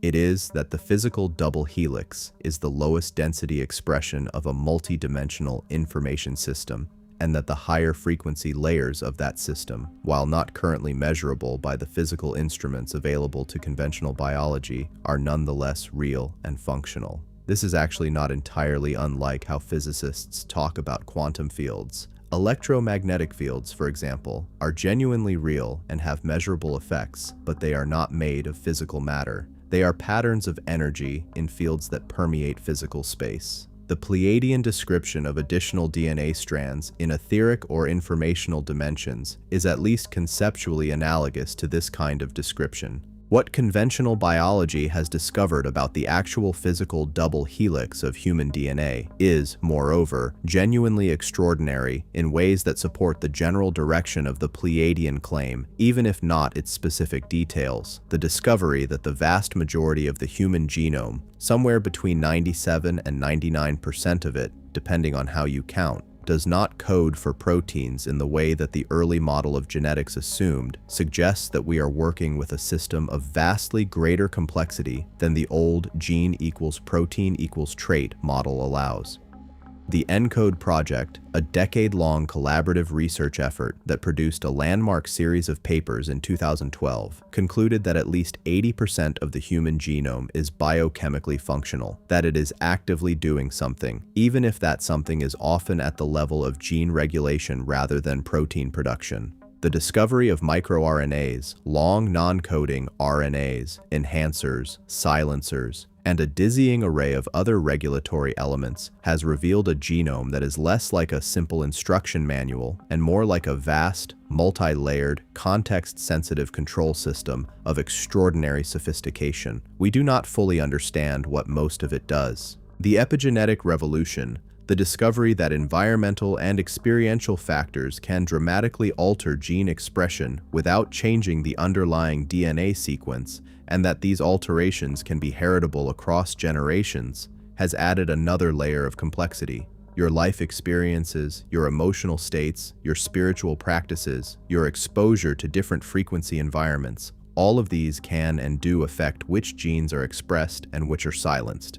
The genome is not a fixed, passive code. It is a dynamic, responsive system that is in constant dialogue with the environment, including the internal environment of consciousness. The idea that specific frequency inputs, cosmic events, elevated states of consciousness, specific sound frequencies or electromagnetic patterns could activate currently dormant genetic sequences is, in the light of modern epigenetics, not inherently implausible. It is not confirmed, but it is not as crazy as it would have seemed 30 years ago. The Pleiadian material consistently points to the pineal gland as a key node in the system of human multidimensional perception. This tiny gland, located at the approximate center of the human brain, has been known since antiquity as having special significance. Descartes called it the seat of the soul. The ancient Egyptians depicted it symbolically in the Eye of Horus and honored it with a carved stone representation in the temples. Ancient Hindu tradition associates the pineal with what is called the Ajna chakra, or third eye, the center of intuition, inner vision, and spiritual perception. Modern research has confirmed that the pineal gland produces melatonin and regulates circadian rhythms, but Rick Strassman's pioneering research in the 1990s showed that it also produces, or can produce, dimethyltryptamine, or DMT, one of the most potent psychedelic compounds known to science, and one that occurs naturally throughout the natural world. Strassman's research subjects, under controlled conditions, reported experiences of contact with non-human intelligences, of travel to other realms, of expanded states of consciousness that bore a striking resemblance to what mystics, shamans, and spiritual practitioners of many traditions have described as genuine perception of higher dimensional reality. The Pleiadian material's identification of the pineal gland as the biological interface between ordinary human consciousness and the higher dimensional reality where the Pleiadians themselves operate is, in this context, not merely metaphorical. It suggests a specific, identifiable biological mechanism through which the claimed contact between Pleiadian consciousness and human consciousness might actually occur, not supernatural, not impossible, potentially explainable within a sufficiently expanded scientific framework that takes consciousness seriously as a fundamental feature of reality. The Pleiadian timeline, hundreds of thousands of years of history with Earth. To truly understand the Pleiadian relationship with humanity, we need to step back from the contemporary contact cases and the modern channeled material and look at the much longer view. The hundreds of thousands of years of history, as described in the Pleiadian tradition, during which these beings have been involved with this planet and the beings evolving upon it. The timeline presented in the Pleiadian material is staggering in its scope. It begins not with recorded human history, not with the Sumerians or the Egyptians or any of the civilizations we typically regard as the beginning of human cultural complexity, but at a point hundreds of thousands of years before any of that, at a point that the Pleiadian material, the raw material, and various other traditions consistently describe as the beginning of the current human experiment on Earth. According to this account, the Earth has been inhabited by conscious beings multiple times in its history, in cycles that the Hindu tradition calls yugas, that the Aztec tradition described in terms of successive worlds or suns, that the Greek tradition remembered as the myth of the Golden, Silver, Bronze, and Iron Ages.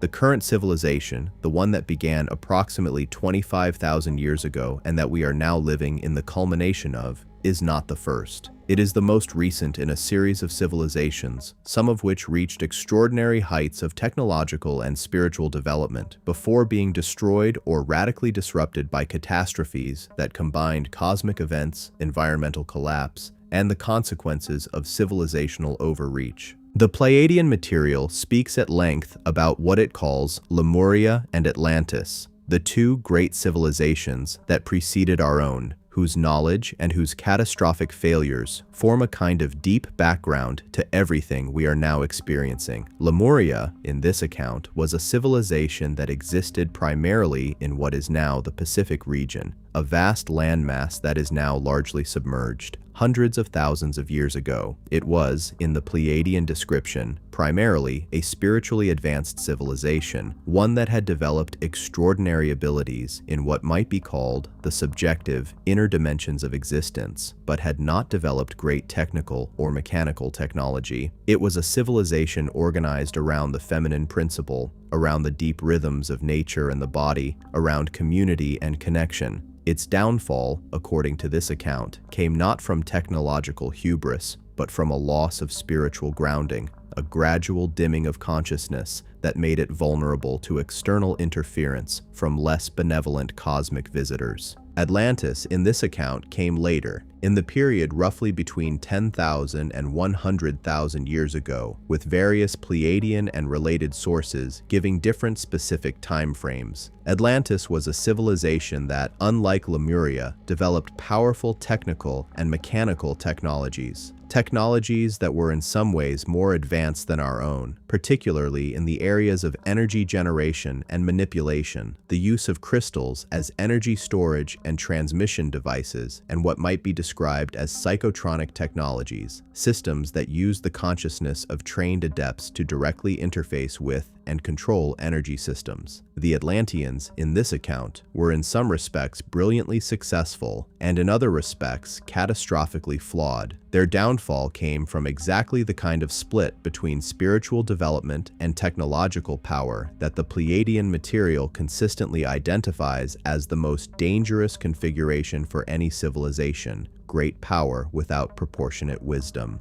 The specific mechanics of the Atlantean catastrophe are described differently in different traditions. Some describe a deliberate destruction related to military applications of their crystal-based weapon systems. Some describe geological consequences of their energy experiments. Some describe a combination of internal collapse and external cosmic factors. What they agree on is the essential character of the Atlantean tragedy, a civilization that had enormous gifts and enormous potential destroyed itself through the misuse of those gifts. The Pleiadian beings are described in the accounts of both Lemuria and Atlantis as having been present and involved in various ways, sometimes as helpers and teachers, sometimes as unwilling witnesses to choices they could not prevent, sometimes as participants in the errors that led to collapse. This is the debt that the Pleiadian tradition refers to, the awareness that the current experiment on Earth carries the genetic and karmic heritage of these earlier cycles, and that the beings who were involved in those earlier cycles have a responsibility to this current cycle that goes beyond mere interest or benevolence. After the end of Atlantis, however that end came, the surviving human population was dramatically reduced. The great knowledge that had been developed over tens of thousands of years was largely lost, preserved only in fragments by the individuals and communities who survived and who, in various parts of the world, began the slow process of rebuilding. The traditions that would become the Vedic system of India, the ancient Egyptian spiritual and astronomical knowledge, the oral traditions of indigenous peoples worldwide, the mystery school traditions of the Mediterranean. These are all, in the Pleiadian account, rivers flowing from the ocean of pre-Atlantean knowledge.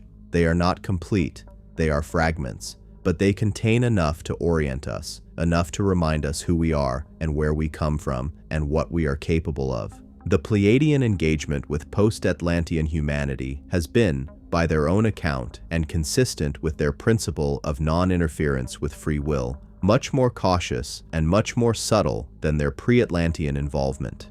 Rather than direct, civilization-shaping interaction, they have worked primarily through inspiration, through dreams, through the initiation of individuals who then transmitted what they received into their cultural traditions. They have maintained what they call a watch, an ongoing observation and occasional gentle guidance, through the long millennia of post-Atlantean history as humanity slowly and painfully redeveloped the capacities that were lost. And they have been waiting, through all of that time, for the point that the tradition identifies as now, the point at which humanity is, once again, approaching the threshold of a major transition, a threshold that could lead to the kind of flowering that previous civilizations did not achieve. This is why the Pleiadian engagement with humanity has intensified so dramatically in the 20th and 21st centuries, according to the tradition. This is the moment they have been watching and waiting for. The decisions being made now, by individual humans and by humanity collectively, are the decisions that will determine whether this cycle ends in the same way the previous ones did, or whether this time,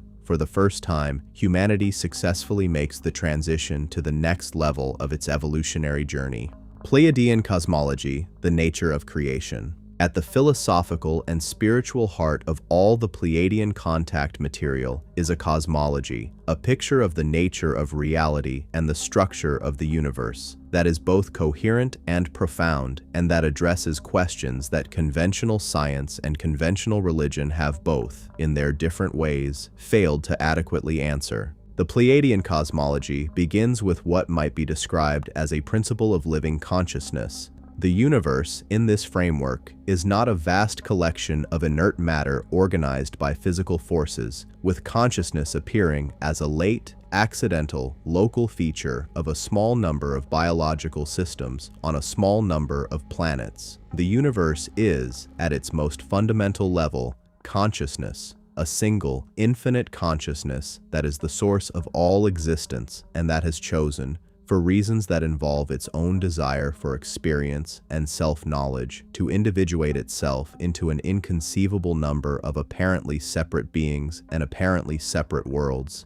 each of which plays its unique part in the infinite unfolding of the Creator's self-exploration. This is not a new idea. It is, in fact, one of the oldest ideas in the history of human thought. Vedantic philosophy, dating back at least 5,000 years, describes ultimate reality as Brahman, an infinite, undivided consciousness from which all individual beings and phenomena arise as temporary expressions, like waves arising from and returning to an infinite ocean. The Kabbalistic tradition of Jewish mysticism describes the process of creation as the tzimtzum, a contraction of the infinite divine light to create space for the world to exist, followed by the emanation of the world through successive layers of manifestation. The ancient Egyptian concept of the Netur describes the divine as a singular force that manifests in multiple specific expressions without ever ceasing to be one. Indigenous traditions around the world describe the world as alive, as ensouled, as saturated with the presence of consciousness at every level.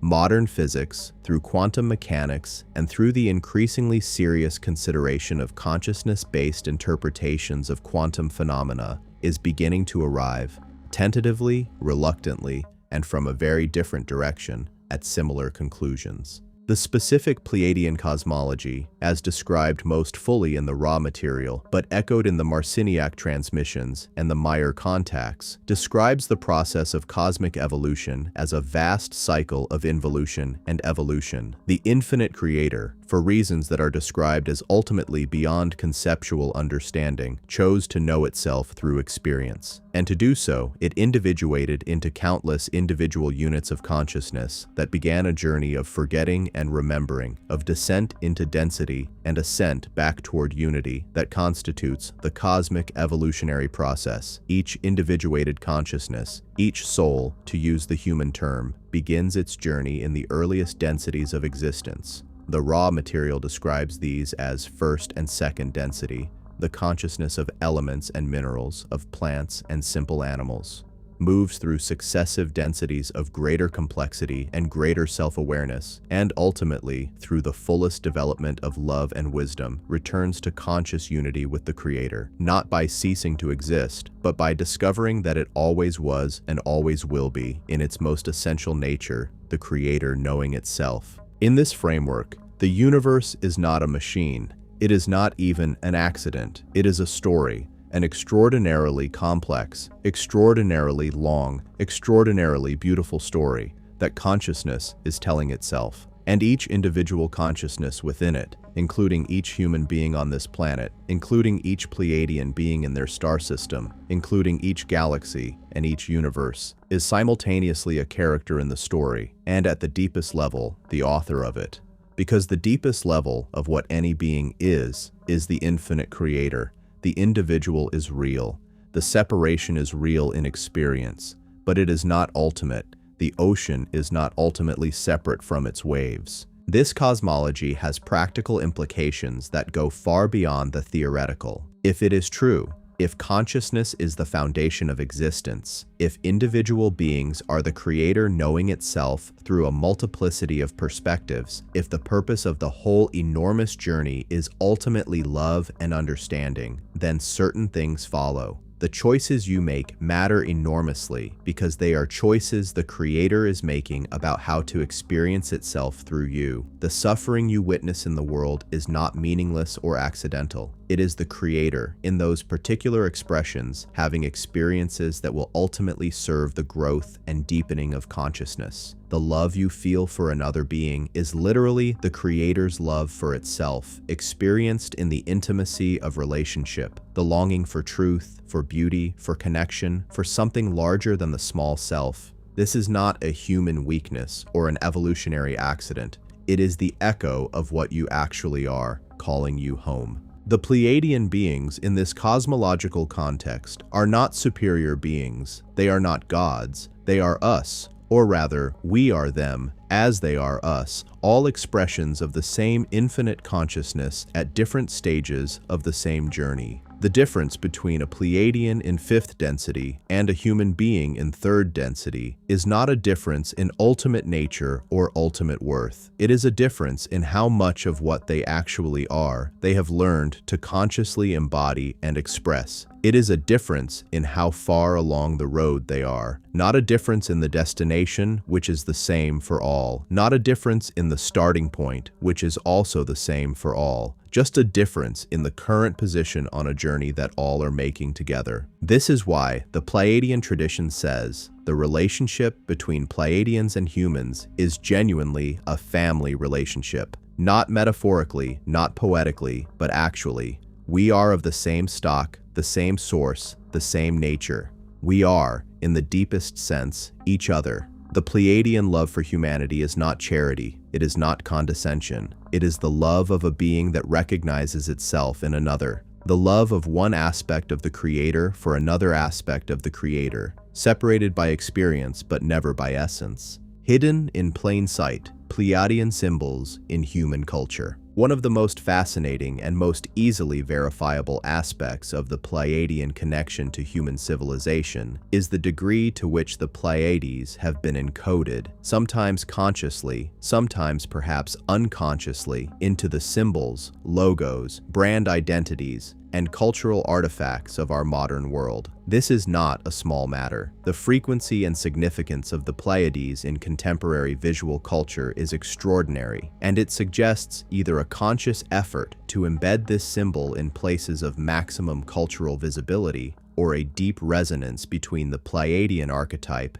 and the creative impulse, or both. The most obvious example is the Subaru automobile brand, which we have already mentioned. The Subaru logo, 6 or 7 stars arranged in the pattern of the Pleiades cluster, is not accidental. The word Subaru is a Japanese word for the Pleiades, meaning to govern or to unite, and the parent company, Fuji Heavy Industries, chose the name and symbol deliberately when it merged its constituent companies into a single organization. The choice of the Pleiades as the symbol of unity and governance is telling. It reflects the Japanese cultural tradition that associated this star cluster with exactly these qualities. The Merrill Lynch bull, the investment company's famous logo, is set against a stylized night sky that many researchers have noted contains a representation of the Pleiades. Whether this was intentional is unclear, but the association of the Pleiades with wealth, abundance, and celestial favor appears consistently in ancient cultures, and it is interesting to find it recurring in the symbol of one of the world's most prominent financial institutions. But the encoding of the Pleiadian symbol in human culture goes far deeper than corporate logos. The number 7, which is deeply associated with the Pleiades as the 7 sisters, is the most universally sacred number in human religious and spiritual tradition. 7 days of the week, 7 notes in the musical scale, 7 chakras, 7 sacraments in Catholic tradition, 7 deadly sins, 7 virtues, 7 wonders of the ancient world.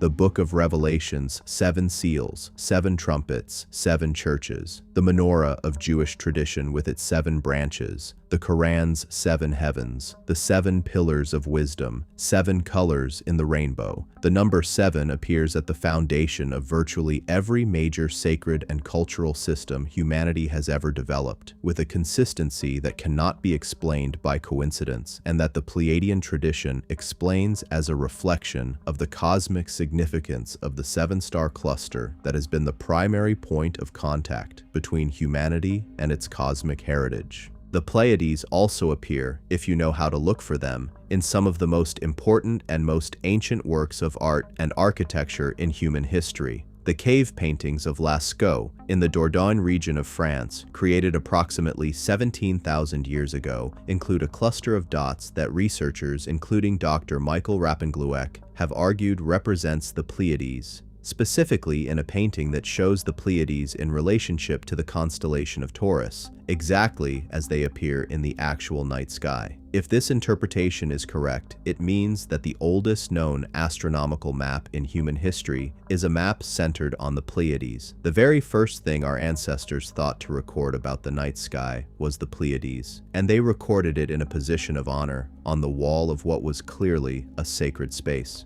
The Nebra sky disk, discovered in Germany in 1999 and dated to approximately 1600 BCE, is a bronze disk with gold inlays depicting the sun, the moon, and, most significantly, a cluster of 7 stars that most astronomers and archaeologists agree represents the Pleiades. The Nebra disk is the oldest known concrete depiction of the cosmos in human art, and once again, the Pleiades hold the central position of significance. The alignment of ancient megalithic structures with the Pleiades is another area of ongoing research that continues to produce striking results. The megalithic complex at Talcati in Malta, one of the oldest stone structures in the world, has been analyzed by researchers who found alignments pointing toward the Pleiades rising. The Thornborough Henges in Yorkshire, England, a complex of 3 large henge monuments that predate Stonehenge, have been shown to mirror the arrangement of the 3 belt stars of Orion, but their overall design appears to incorporate Pleiadian alignments as well. The pyramids of Teotihuacan in Mexico, analyzed by archaeoastronomer Anthony Aveni, show alignments to the Pleiades at specific times in their construction period. The Aztec Templo Mayor in Mexico City was oriented to observe the setting of the Pleiades. This list could be extended almost indefinitely. The point is not that every ancient structure with any astronomical alignment was specifically a Pleiades observatory. The point is that the Pleiades appear over and over at the foundation of what the ancient world considered most sacred, most important, most central to the meaning of human existence. And the pattern extends from the distant prehistoric past all the way to the present day, visible if you know what to look for in the symbols, logos, and cultural touchstones of our contemporary world. The question of why this should be so is one that conventional archaeology and cultural history cannot adequately answer. The standard explanation, that the Pleiades are bright and mark the agricultural seasons, is insufficient to explain the depth and universality of the reverence. Something more is going on, something that connects the visible stars of the Pleiades with a deep truth about human origin and identity that transcends agricultural utility, that speaks to something in the human soul that recognizes, in that specific cluster of blue-white light, something of itself. The Pleiadian tradition's answer to why this is so is simple, direct, and consistent. It is because those stars are where significant aspects of our story began. The recognition is ancestral memory. The reverence is the reverence we feel for home. Government knowledge and the suppression of Pleiadian contact. One of the most persistent and most widely discussed aspects of the UFO-ET phenomenon, and one that intersects directly with the question of Pleiadian contact, is the question of what various governments of the world know about extraterrestrial contact and why that information is not publicly available. This is a topic that has moved over the past decade from the margins of conspiracy discourse to the center of serious political attention, and the trajectory of that movement is itself deeply revealing. The story of government knowledge of extraterrestrial contact in the United States, and it is the United States that has been the primary focus of this inquiry, though other nations are certainly involved, begins, by most serious estimates, no later than the summer of 1947.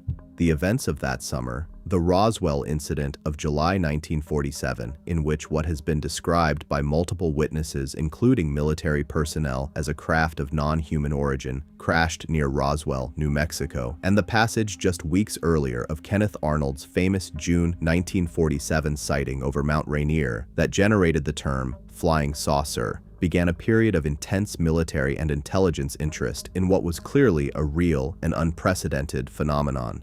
Over the following decades, programs like Project Sign, Project Grudge, and most famously, Project Blue Book were established, ostensibly to investigate and evaluate UFO reports. Project Blue Book's official conclusion in 1969 was that UFOs presented no threat to national security and that there was no evidence of extraterrestrial visitors. What has become increasingly clear through decades of Freedom of Information Act requests, whistleblower testimony, and finally in recent years through official government acknowledgments is that this official conclusion was not the whole story. The declassification of thousands of previously secret documents through various FOIA battles has revealed a sustained, serious, and highly classified government interest in the UFO phenomenon that ran parallel to and separate from the officially acknowledged programs. The details of what was found in those classified classified programs, what craft were recovered, what biological material was retrieved, what contact, if any, was made with non-human intelligences, remain genuinely disputed, with some former intelligence officials making extraordinary claims and others dismissing those claims as elaborate disinformation.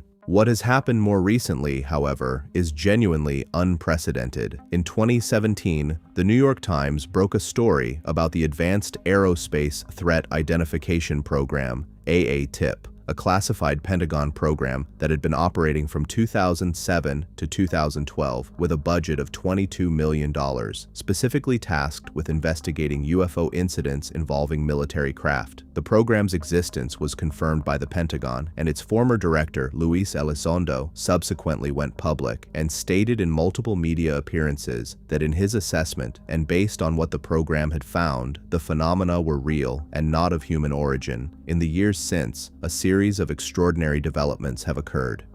The Navy officially acknowledged and released video footage of what it now calls UAPs, unidentified aerial phenomena, showing objects with performance characteristics far beyond any known human technology.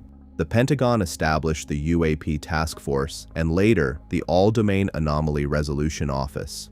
And in 2023, a retired intelligence official named David Grush testified before Congress under oath that the United States government is in possession of non-human craft and non-human biological material, and that a clandestine program exists to keep this information from the public and from congressional oversight. Grush's testimony was backed by additional testimony from former military pilots who described their own encounters with UAP. The hearing was remarkable not for resolving the question of what is going on, but for establishing in a formal and on-record way that the question is real, that people with direct professional experience and access to classified information believe that something genuinely extraordinary is happening, and that there are people in positions of power who have apparently decided that this information should not be shared with the public. The question of why this information would be suppressed is one that has generated enormous debate. The standard explanations offered by those who believe suppression is real include fear of public panic, concern about the disruption to existing religious and social structures, strategic military interest in back-engineering alien technology without sharing the fruits with adversaries, and the interests of the private aerospace and energy companies that have allegedly been involved in these programs. All of these are probably contributing factors, but the Pleiadian tradition suggests an additional explanation that is worth considering. If the information that governments have suppressed includes not just the existence of non-human craft, but the specific nature of the beings operating them, their relationship to humanity, their account of human origins, their cosmological framework, then the suppression is about something far more fundamental than national security or economic interest. It is about the control of the human belief system at the most fundamental level, because if it were publicly known and officially confirmed that human beings were created by or in partnership with beings from the Pleiades, that our origins are cosmic rather than merely terrestrial, that the dominant scientific and religious narratives that structure our civilization are incomplete to the point of being actively misleading, then every power structure that rests on those narratives would be destabilized simultaneously. The narrative of human beings as the accidental products of purely material processes with no cosmic context or cosmic purpose is a narrative that serves a very specific function. It limits, it isolates, it keeps human consciousness focused on the material level, on competition, on survival, on the accumulation of physical resources and social status. It keeps us from asking the questions that, if answered, would fundamentally change how we live and what we create. This is not necessarily a consciously orchestrated conspiracy, though conscious orchestration may play a role. It may be more a matter of institutional inertia, of power structures maintaining themselves by maintaining the narratives that support them. But the practical effect is the same. The single most important discovery in human history, that we are not alone, that we never were, that our origins are cosmic and our potential is immeasurably greater than we have been led to believe, has been kept from us. The Pleiadian material is clear that this situation is changing. The cosmic transition that is currently underway is not something that any human institution can fully contain. The frequency is rising. The information is coming out through too many channels simultaneously, through the official government disclosure process, through the growing volume of contact experiences being reported worldwide, through the exponential growth of consciousness research, through the fracturing of the institutional narratives that have served as containers for human thinking. The dam, to use a metaphor, is not holding, and the question of what happens when it breaks, not if, but when, is one of the most important questions of our time. The Pleiadian message for humanity, practical guidance for the awakening. After all of this, the ancient history, the contact cases, the cosmic cosmology, the suppressed government knowledge, the genetic evidence, the astronomical record, we arrive at what the Pleiadian tradition insists is the most important part, the practical message, the guidance for right now, the actual instruction that these ancient, wise, caring beings want to convey to the human beings living through this extraordinary moment in the history of the species and the planet. Because the Pleiadian tradition is not, at its core, about UFOs or space or ancient civilizations, however fascinating all of those things are. It is about consciousness. It is about awakening. It is about how a human being, right now, in this lifetime, in this world, can align with their deepest nature and make the most meaningful contribution to the transition that this moment requires. That is the actual point. Everything else is context. The Pleiadian guidance, synthesized from across the various traditions and sources we have explored in this investigation, can be organized around several key themes that recur with extraordinary consistency. The first and most fundamental is sovereignty. The Pleiadian beings are insistent, sometimes almost impatient, about the importance of sovereign thinking.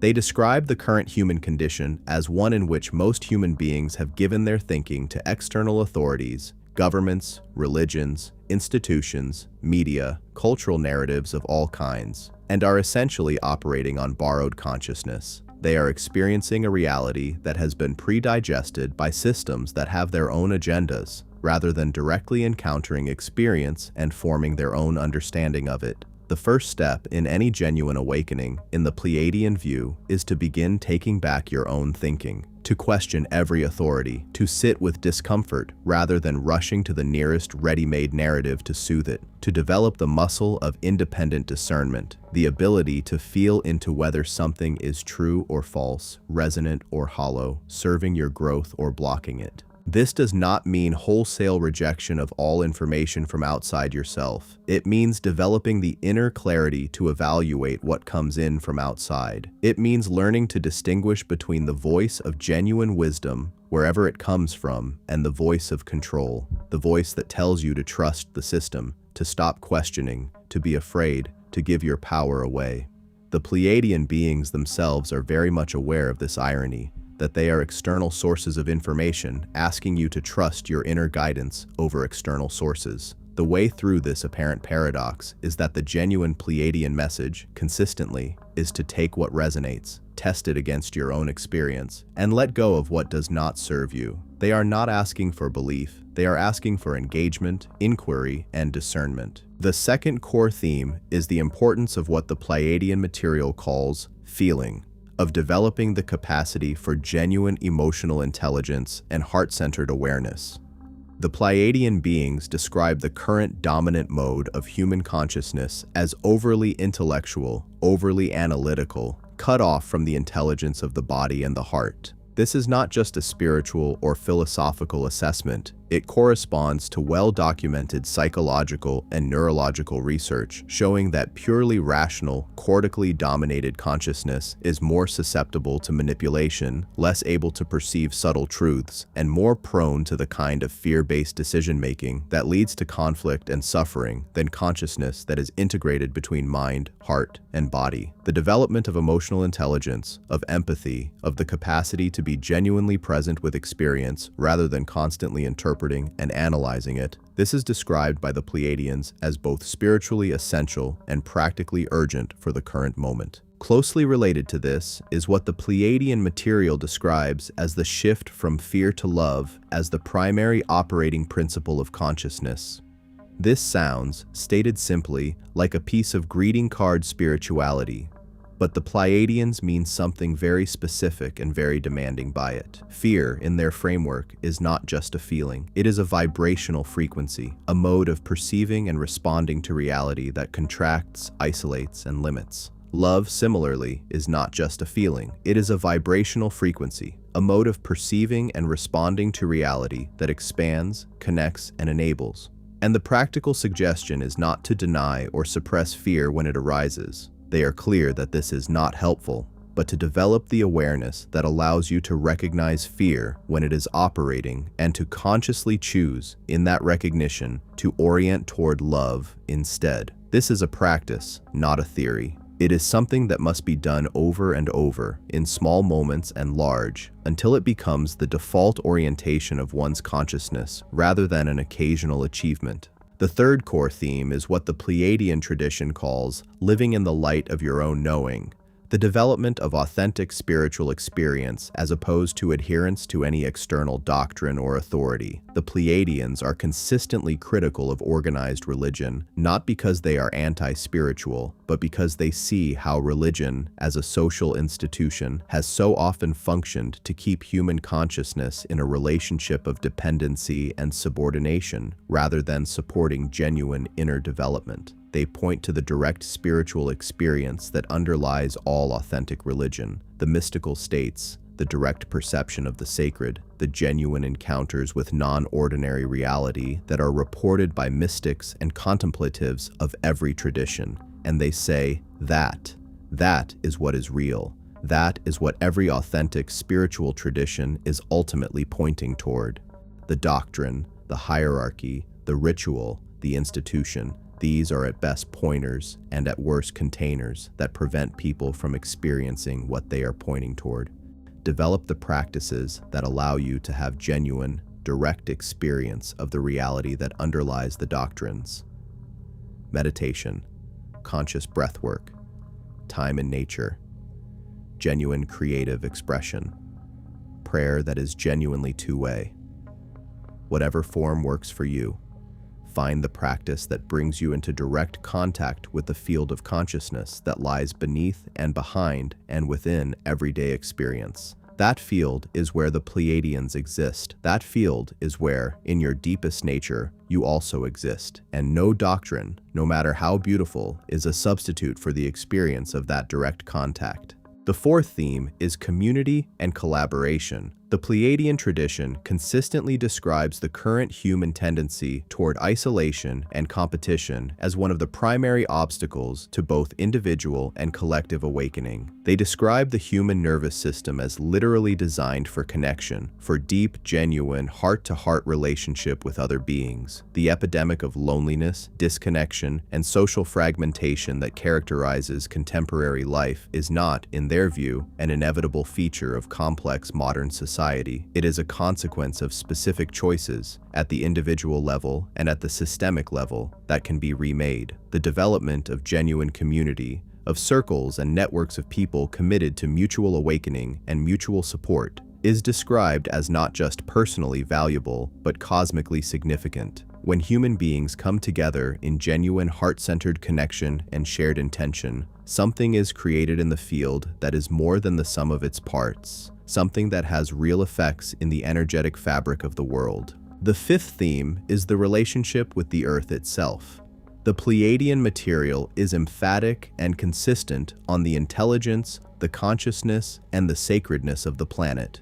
Earth, in their framework, is not merely a rock with a useful biosphere. It is a living being, a consciousness in its own right, one of extraordinary complexity and depth, one that is directly relevant to and affected by the consciousness of the beings living upon it. The current ecological crisis, the mass extinction, the climate disruption, the wholesale destruction of ecosystems, is, in the Pleiadian view, both a symptom of the disconnection of human consciousness from the Earth and a consequence of it. And the healing of both the ecological crisis and the consciousness crisis are inseparably linked. You cannot genuinely awaken and remain disconnected from the living world. You cannot heal the earth without healing the human relationship to the sacred. These are not separate projects. They are one project. And the sixth and perhaps most profound theme is simply this: remember who you are. Remember that you are, at the most fundamental level, a being of light and consciousness that has chosen this particular adventure, this human lifetime, in this extraordinary and difficult moment in Earth's history, because you knew it would matter, because you knew it would be the place where the most important work was being done. Remember that the longing you feel for a world of beauty and truth and genuine connection is not naive or unrealistic. It is an accurate perception of what is possible. Remember that the love you have felt in your best moments, in the moments when the veil between what is and what could be has felt thinnest, is not an illusion. It is the truest thing about you. Remember the stars, not as distant and indifferent objects, but as home, as the point of origin of something essential in what you are. Remember the relationship, remember the family, remember why you came. Current Pleiadian contact, the 21st century evidence. The phenomenon of human contact with beings claiming to be from the Pleiades did not end in the 20th century. If anything, the evidence, both in terms of volume and in terms of the quality and specificity of the reports, suggests that Pleiadian contact is intensifying in the 21st century, consistent with the tradition's own description of an increased engagement at this critical juncture in human history. Contemporary Pleiadian contact takes several forms. There are the ongoing channeling transmissions, not only Barbara Marciniak's continued work, but a proliferating number of channels worldwide who report receiving communications from Pleiadian beings with content that is often strikingly consistent with the established tradition and sometimes introduces new information that deepens and extends it. There are the contact experiences of ordinary individuals, people from all walks of life in all parts of the world, who report either direct encounters with humanoid beings claiming to be Pleiadian or experiences of a more subtle kind. Vivid dreams of being aboard spacecraft with beings who look like tall, beautiful humans. Downloads of information during meditation that come with a distinct sense of an external presence. Encounters in the hypnagogic state between waking and sleep in which Pleiadian-identified beings communicate specific information. The regression hypnotherapy tradition, pioneered by Dolores Cannon and carried forward by dozens of practitioners trained in her quantum healing hypnosis technique, has generated thousands of recorded sessions in which subjects in deep trance states report detailed memories of Pleiadian contact, sometimes in current life, sometimes in what presents as previous lifetimes in the Pleiadian system itself. The consistency of these reports across thousands of individuals who have never communicated with each other, the specific descriptions of the Pleiadian homeworld's blue-tinged sky, its abundant water, its specific atmospheric quality, the appearance and personality of the beings encountered, is itself a form of evidence that is difficult to explain without some reference to a common external reality. Dr. Stephen Greer's CSETI and Serious Disclosure projects have documented, through decades of fieldwork involving carefully designed protocols for making contact in outdoor settings, numerous incidents of what appears to be responsive behavior from UAP craft that approach groups of people who are broadcasting coherent, loving intentions and tonal signals, and that on some occasions appear to respond directly to the specific communications being offered. While Greer's work has its critics and its controversies, the documentation is extensive and includes multiple independent witnesses and photographic and video evidence. The experiences of children deserve particular attention in this context. A significant proportion of the most compelling contemporary contact reports come from or involve children, who, with their less defended consciousness, may be more permeable to Pleiadian communication than most adults. The 1994 aerial school incident in Zimbabwe, in which 62 school children reported the landing of a craft and the emergence of beings who communicated with them non-verbally during a school recess, remains one of the most thoroughly documented mass contact events in history. The beings described by the children, large dark eyes, no visible mouths, communicating through what the children described as mind pictures, delivered, by the children's accounts, a consistent message about the damage humanity was doing to the natural world and the urgent need for change.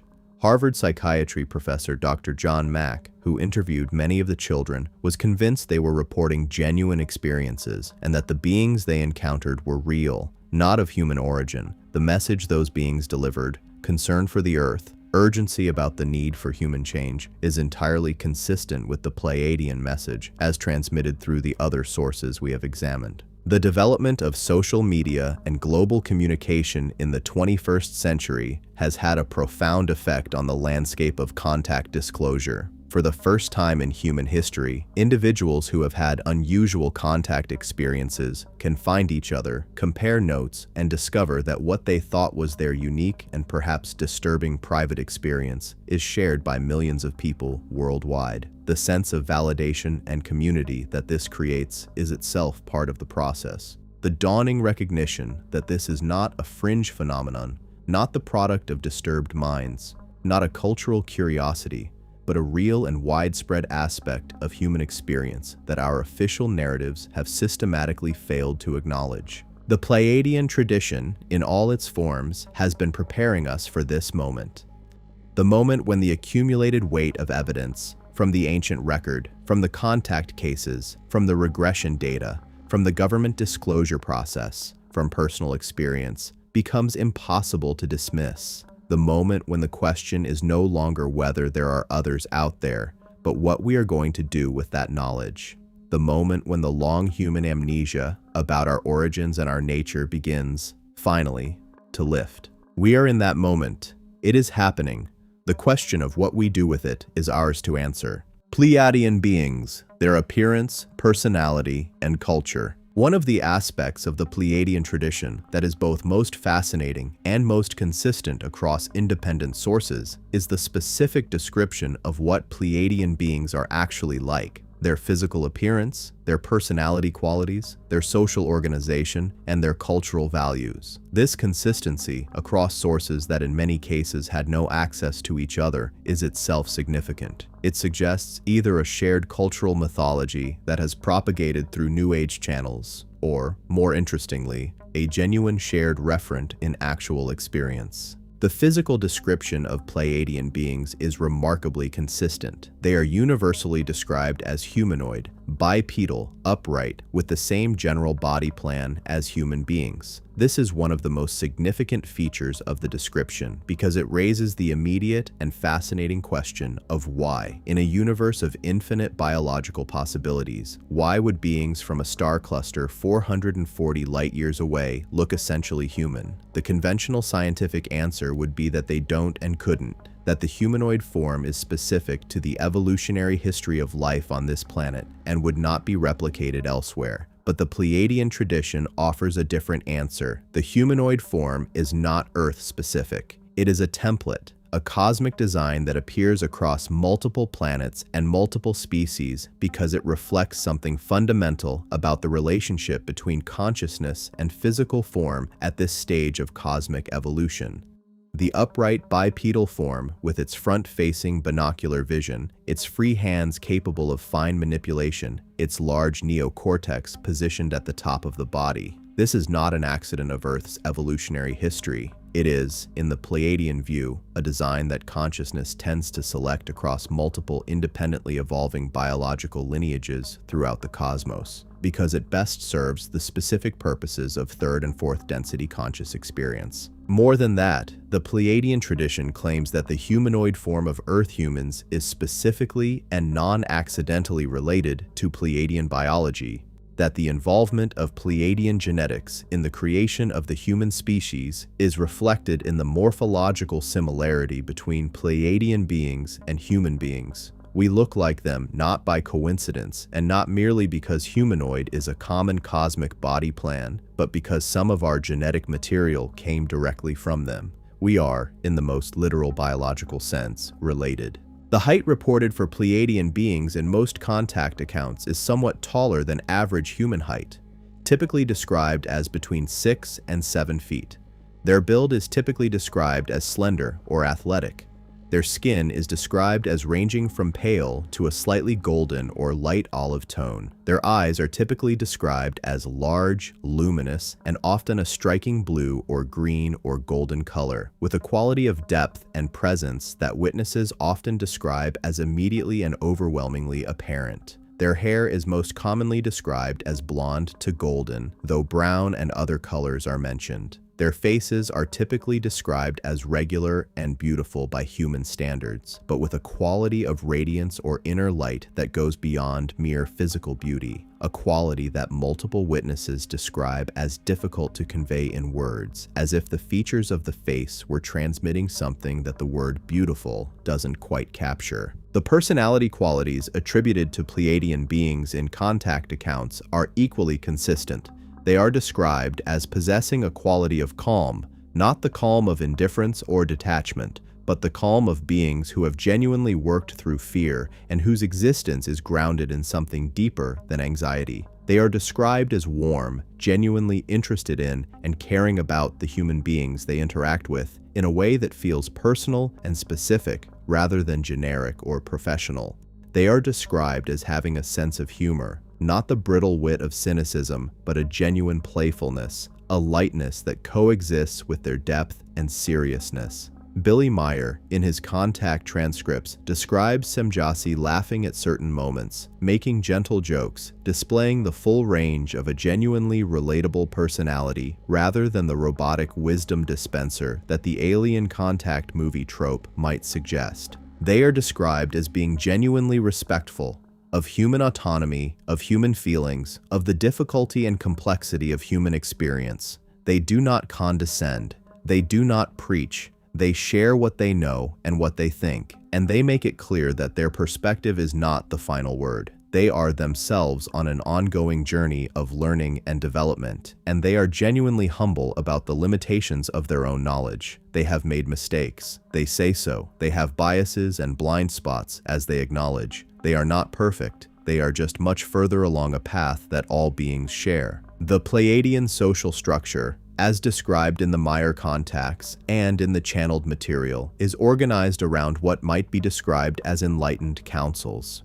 Groups of beings who have demonstrated wisdom and good judgment over long periods of time and who are entrusted with guiding the affairs of their community.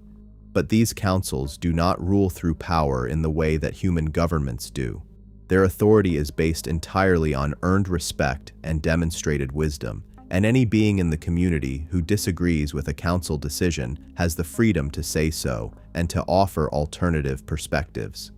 The Pleiadian culture has moved beyond the coercive systems of governance that characterize human civilization, not by eliminating disagreement or diversity of opinion, but by grounding all community interaction in a shared commitment to truth and the genuine well-being of all. The Pleiadian relationship with spiritual development is central to their culture in a way that has no real parallel in modern human civilization. Spiritual development, the conscious evolution of awareness and the deepening of love and understanding, is not a private hobby or an optional weekend activity in Pleiadian culture. It is the primary project of civilization.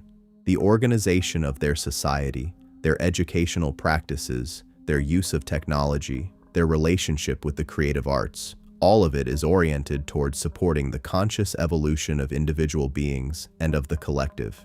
Technology in their world serves consciousness rather than the other way around. Art is not decoration, but a genuine medium for the transmission of higher frequencies of awareness. Science is understood as a form of spiritual inquiry, the exploration of the nature of reality as an expression of love for the creator who created it. This picture of a civilization that has successfully integrated scientific understanding, technological capability, and spiritual development, that has moved beyond the fragmented, conflicted, half-conscious state that characterizes human civilization at this moment, is deeply inspiring, not because it is a fantasy or an unachievable ideal, but because the Pleiadian tradition insists that it is not, that this is a direction of travel that is genuinely available to humanity, that the work that needs to be done to move in that direction is possible. Difficult, demanding, not guaranteed, but possible, and the Pleiadians, watching from their vantage of hard-earned wisdom, are watching to see if humanity will take the chance. Frequencies, sound, and the Pleiadian transmission. One of the most practically applicable aspects of the Pleiadian teaching concerns the relationship between sound, frequency, and consciousness. This is an area where the Pleiadian tradition intersects in fascinating and verifiable ways with cutting-edge research in neuroscience, acoustics, and the emerging field of cymatics, the study of the visible effects of sound and vibration on matter. The Pleiadian material, across multiple sources, describes reality as fundamentally vibrational in nature. This is not metaphor. In the Pleiadian cosmological framework, what we perceive as solid matter is actually patterns of vibrational energy, standing waves in the quantum field, that our sensory systems interpret as physical objects. This is not very different from what quantum physics actually says.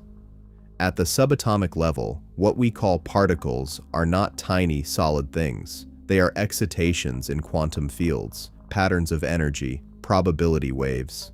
The solidity of the macroscopic world we experience is a product of the way our consciousness interacts with these vibrational patterns, not an intrinsic property of the patterns themselves. In this framework, sound, which is literally the vibration of air molecules, the propagation of wave patterns through physical media, has a direct relationship with the structure of physical reality. The ancient Hindu tradition's teaching that the universe was created by sound, that the primordial sound AUM or OM is the vibrational signature of creation itself, is not mere mythology in this context. It is a cosmological statement about the relationship between vibration and manifestation, and it resonates with the findings of cymatics research, pioneered by Hans Jenny in the 20th century and followed up by numerous researchers, which shows that specific sound frequencies create specific, reproducible geometric patterns in physical media like sand or water or metal filings.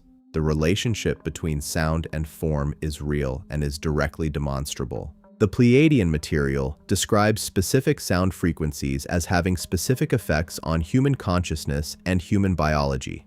Certain frequencies are described as stimulating the activation of dormant DNA sequences. Others are described as opening or harmonizing specific energy centers in the human body, the chakras of the ancient Vedic tradition.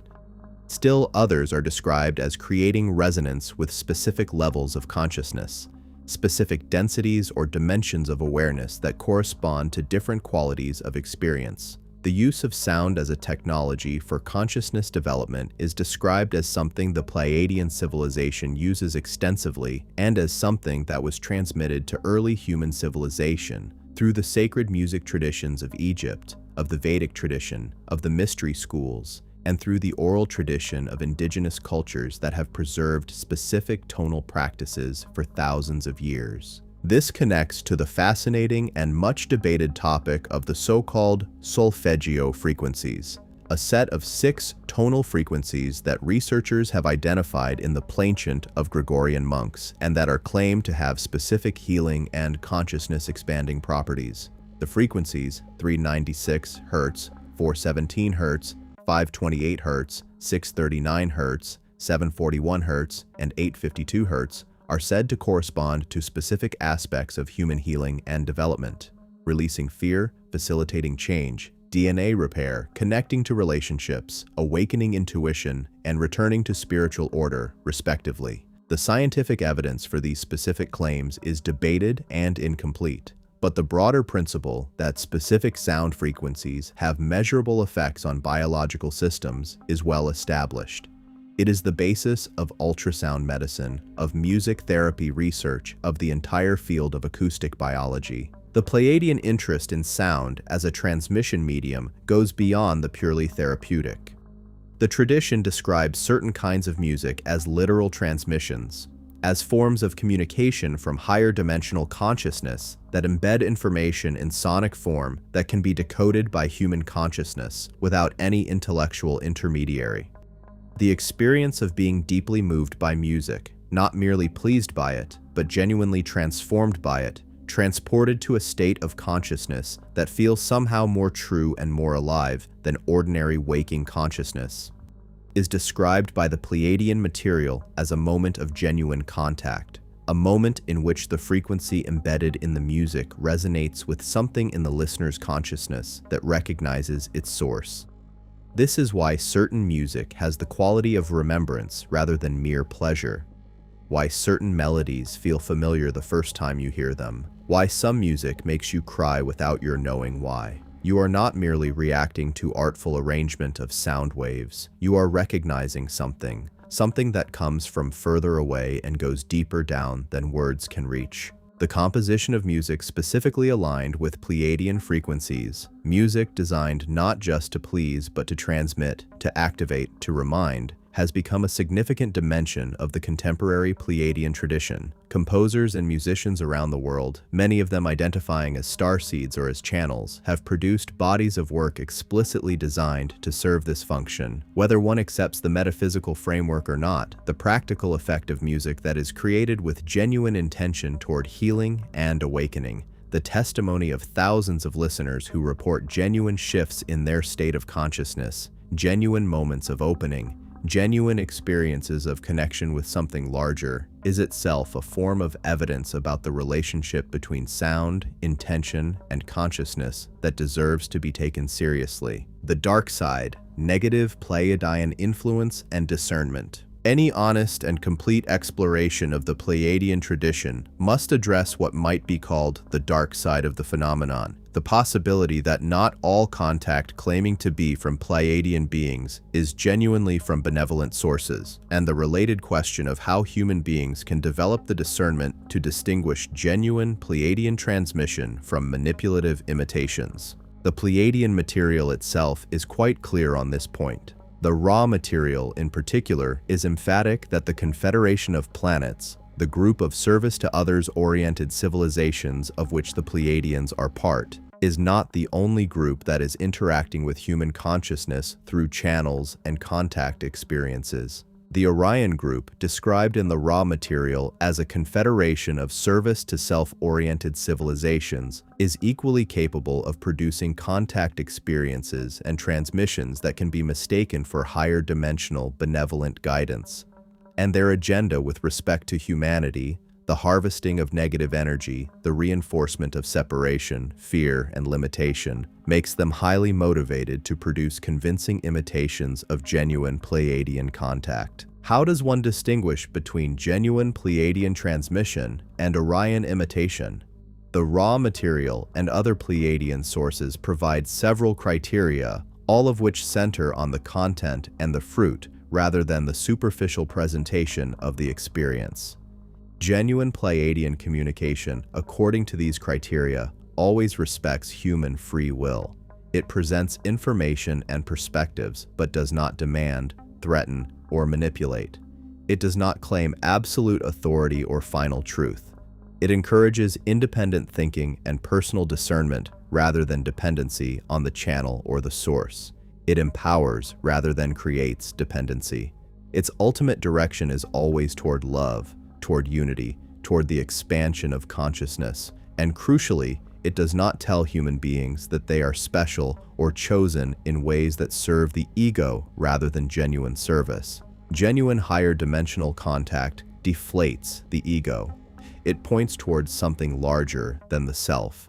It creates humility, wonder, and a desire to serve, not pride, exclusivity, or a sense of superiority over those who have not received the contact. Orion-affiliated transmissions, by contrast, tend toward exactly the opposite qualities. They often present themselves with great authority and certainty. They often create dependency, making the receiver feel that they have access to special information that others lack, that they have a special mission or status. They often mix genuine spiritual wisdom with subtle distortions that, over time, lead the receiver away from genuine inner authority and toward reliance on the external source.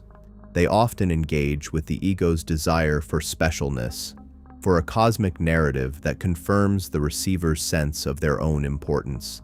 They often contain elements that, subtly or overtly, reinforce fear, separation, or the idea that some people are chosen and others are not. The challenge of this discernment is genuine and ongoing, and the Pleiadian tradition does not pretend otherwise. The Pleiadian beings in the Meyer contacts discuss this problem directly and describe their own efforts to make their transmissions clearly distinguishable from manipulative imitations. They describe the importance of human beings developing their own inner calibration, their own capacity to feel the difference between something that genuinely expands and something that subtly contracts, however it presents itself on the surface. This is not an infallible process. Human beings make mistakes. Channels have blind spots. Well-intentioned receivers can be deceived. The tradition's response to this reality is not to dismiss the entire phenomenon, but to encourage ongoing critical evaluation, to take nothing as final truth, to hold everything lightly while engaging with it seriously, and to measure everything against the ultimate standard. Does this serve genuine love and genuine freedom? Does this expand or contract? Does this empower or create dependency?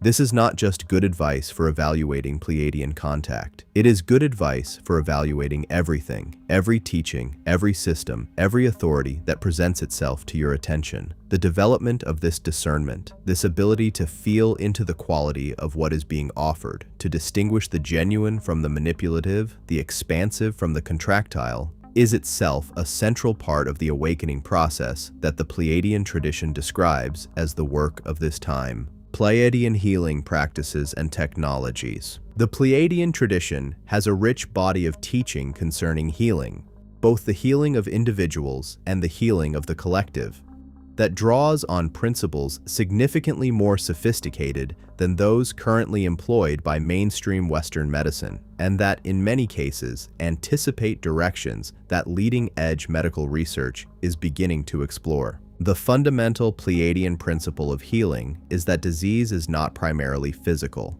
Physical symptoms are expressions, the densest, most physically instantiated expressions, of disturbances that originate in the higher frequency dimensions of the human system. These higher frequency dimensions include what various traditions call the emotional body, the mental body, the astral body, and the etheric body, layers of the human energy system that interpenetrate and surround the physical body and that carry the patterns of belief, emotion, trauma, and intention that ultimately express themselves as states of health or disease in the physical form. This is not a new idea. Traditional Chinese medicine, Ayurvedic medicine, homeopathy, and numerous other healing traditions that predate modern Western medicine share the basic framework that health is a quality of the whole multi-layered human system, not merely of the physical body. What is specifically Pleiadian about the healing tradition described in the contact material is the additional dimension of cosmic frequencies and their role in healing.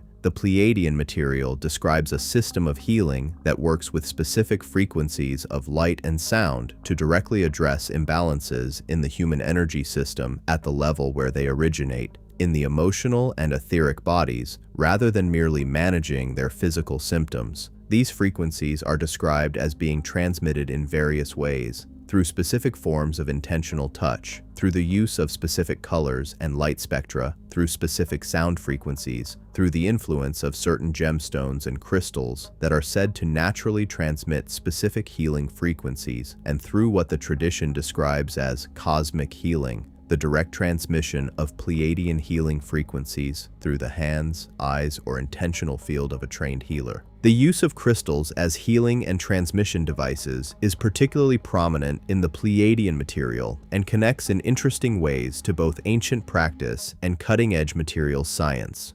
Crystals, particularly quartz crystals, are described in the Pleiadian material as natural receivers and transmitters of specific frequencies of consciousness. This is not merely metaphysical assertion. The piezoelectric properties of quartz crystals, their ability to generate and respond to electrical fields under mechanical pressure, which is what makes them essential components in every electronic oscillator from wristwatches to computers, is a well-established physical property. The use of quartz crystals in our most advanced electronic technologies suggests that there is something real about their relationship to information and frequency, even if the specific claim claims of the healing tradition go beyond what conventional physics currently accounts for. The Pleiadian approach to healing also emphasizes what they call remembering wholeness, the concept that the fundamental nature of every human being is one of perfect health and perfect integration, and that disease is not an intrusion of something foreign, but a departure from one's natural state caused by distortions in belief, emotion, or life pattern.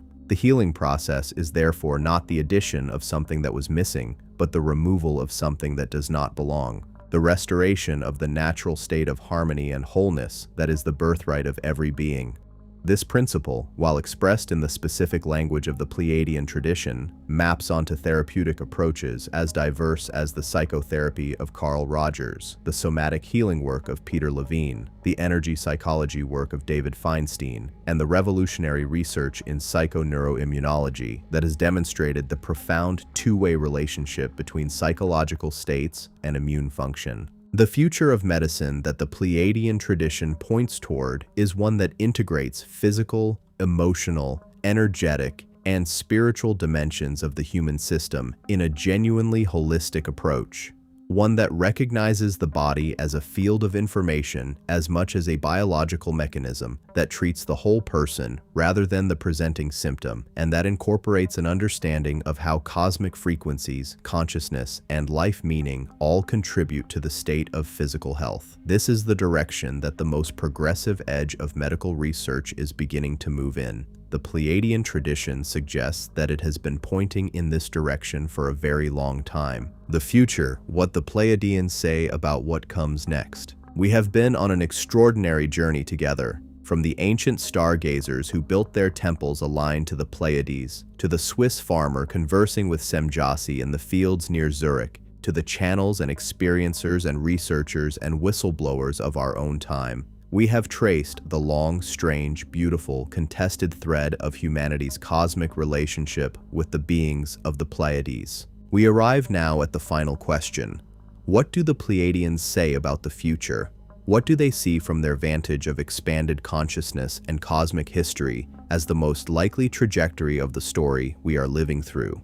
And what role, if any, do they see themselves playing in that future? The Pleiadian perspective on the future, as transmitted through the various sources we have explored, is simultaneously challenging, demanding, and filled with what might best be described as a kind of fierce, informed hope. The challenging part is this. The transition that humanity is currently undergoing is not going to be easy. The Pleiadian material does not offer comfortable reassurances that everything will be fine if we just keep doing what we're doing. It describes a period of genuine upheaval, social, political, environmental, psychological, that has already begun and that will intensify before it resolves. The structures that have organized human civilization for the past several thousand years, the economic systems, the political institutions, the religious frameworks, the scientific paradigms, are all under severe stress and will continue to transform. Some of that transformation will be painful. Some of it will involve significant losses. The Pleiadians do not pretend otherwise. They describe what is coming,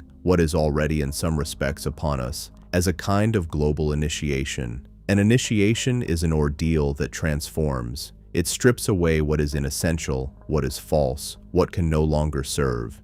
It exposes what is real. It creates, through the very pressure and discomfort it generates, the conditions for a deeper and more authentic way of being to emerge. The global upheavals of the current period, the pandemic, the climate crisis, the political polarization, the technological disruption, are all, in the Pleiadian view, aspects of this initiation. They are not random disasters. They are the natural consequences of the meeting between rising cosmic frequencies and a civilization that has been living out of alignment with its deepest nature. The dissonance is unavoidable. The question is what we build from the other side of it. And this is the demanding part. The Pleiadian tradition is unanimous in its insistence that the future is not determined. It is not written. The cosmic transition that is underway creates conditions and pressures, but it does not override the free will of humanity to choose how to respond to those conditions. The Pleiadian beings, from their perspective of having watched many civilizations go through major transitions, know that some make it through and some do not. Some find the internal resources, the wisdom, the love, the courage to navigate the initiation and emerge transformed into a genuinely new way of being. Others, under the pressure of the same transition, contract into fear, conflict, and collapse. The Pleiadians are clear that they believe humanity is capable of the first outcome. They have watched the human experiment for a very long time. They know our potential. They know the extraordinary qualities of heart and mind and spirit that this species has demonstrated again and again throughout its history, even in the midst of extraordinary darkness. They are not naive about human shadow, about the capacity for cruelty, for self-deception, for the passionate defense of the familiar against the genuinely new. But they hold steadily, and with what the tradition consistently describes as love, the conviction that humanity is equal to this moment. The future they envision, the future they are working to support, is one in which the current period of upheaval gives way to something genuinely new. A civilization that has learned from the failures of its own history and from the mistakes of other civilizations, including the Pleiadians' own past. A civilization that has developed the technologies it needs to thrive sustainably on this planet. A civilization whose governance reflects genuine wisdom and genuine care for all its members. A civilization that has healed its relationship with the Earth and with the other species that share it. A civilization that is opened to its cosmic relationships, that knows its family, its history, its place in the larger story of the universe. A civilization that has developed, collectively, the spiritual depth and the consciousness that has always been its deepest potential. This is not utopia in the sense of a perfect society with no challenges or conflicts or difficulties. The Pleiadian tradition is quite clear that as long as beings are on an evolutionary journey, there will always be challenges. That's what the journey requires. But it is a society that has fundamentally different premises, different values, and different capacities than the one we currently inhabit. A society that has made the shift at the individual, community, and collective level, from operating primarily from fear and separation to operating primarily from love and unity. A society that knows what it is and chooses deliberately to be that, rather than stumbling forward in the amnesia of its own forgotten nature. The Pleiadian beings say this is possible. They say it is, in fact, what this experiment was always designed to produce. They say they are watching. They say they are cheering in whatever way fifth-dimensional beings cheer. And they say that the work, the irreplaceable, uncircumventable, absolutely essential work of becoming fully, consciously, courageously human is ours to do. The Pleiadian portal, how to open to contact. Before we reach our conclusion, there is one final area that deserves direct and practical attention. The question of how an individual human being can consciously open themselves to the possibility of Pleiadian contact, and what that contact, if and when it comes, might look and feel like. The Pleiadian tradition is emphatic that contact is not only possible for ordinary human beings, not just for professional channels, not just for specially gifted individuals, but is in fact the natural state of an awakened human consciousness. The beings that the various traditions describe as Pleiadian are not on the other side of an uncrossable divide. They are on the other side of a frequency difference. And frequency differences can be bridged. That is, at the most essential level, what the entire work of awakening is about. The most consistent guidance offered across the various Pleiadian sources for opening to contact is the cultivation of what might be called a specific quality of inner stillness. Not the stillness of mental suppression or the forced quieting of a busy mind, but the dynamic stillness of a consciousness that is fully present, fully open, fully alert, and fully at rest simultaneously. This is the state described in various meditation traditions as samadhi, as dzogchen, as the witness state, as non-dual awareness. It is a state in which the ordinary chattering of the thinking mind, the endless stream of planning and remembering and evaluating and worrying subsides naturally, not because it is forcibly suppressed, but because attention has found a more fundamental ground. In that ground, the veil between the ordinary mind and the expanded frequencies of consciousness becomes thinner. The frequency difference between human third-density consciousness and Pleiadian fifth-density consciousness narrows. Communication becomes possible, not through words necessarily, but through what might be described as direct transmission of understanding, feeling, and knowing. Practical cultivation of this state involves, in the various traditions, regular meditation practice, developing the capacity to rest in stillness for extended periods. It involves time in nature. The natural world holds frequencies that naturally support the quieting of the ego mind and the opening of expanded awareness. It involves conscious breathing. The breath is one of the most powerful and most underused tools for shifting the state of consciousness, and specific breathing practices can rapidly move consciousness toward the openness required for genuine contact.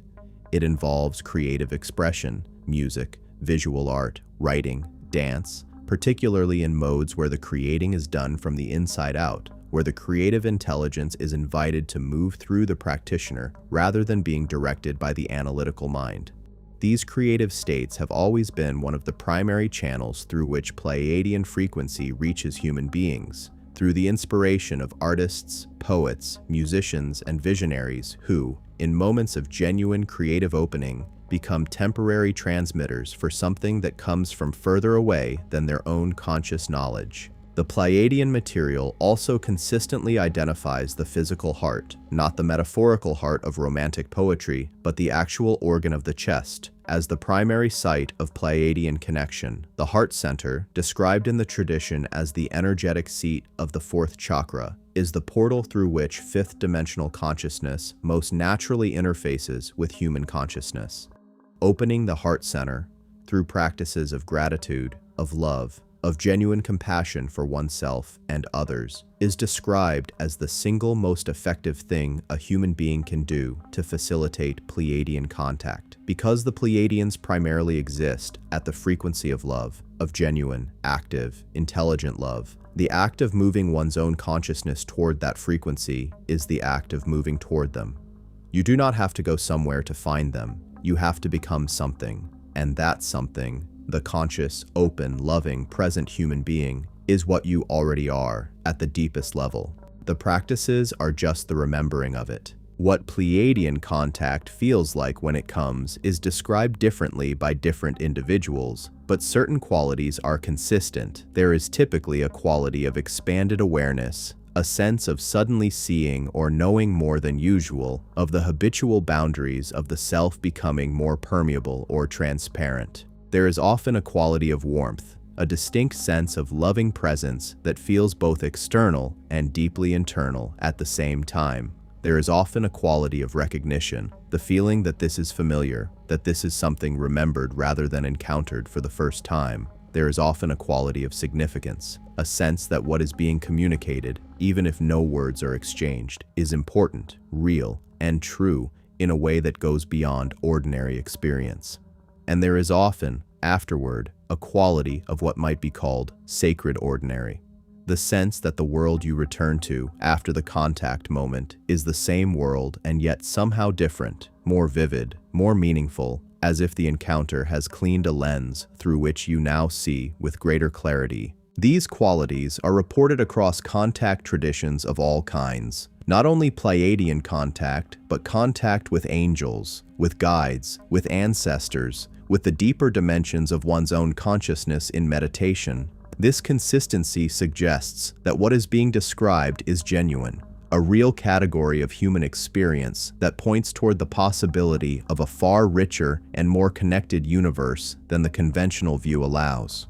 The Pleiadian tradition is one stream within that larger possibility. It is a particular, specific, culturally and historically embedded way of engaging with the reality of cosmic consciousness and cosmic relationship. But it is not the only stream, and those who are drawn to it, who find in it a resonance that goes deeper than intellectual interest, may be being called by exactly the relationship the tradition describes, the call of family, from the stars, to remember. The long coming home. We began this journey with a cluster of stars, 7 points of blue-white light in the constellation of Taurus, visible on any clear night without a telescope, unremarkable to anyone who doesn't know what they're looking at. We end it with an understanding, provisional, partial, necessarily incomplete, but I hope genuinely expanded, of what those lights may mean. They may mean this: that the human story is not what we have been told it is, that we are not what we have been told we are,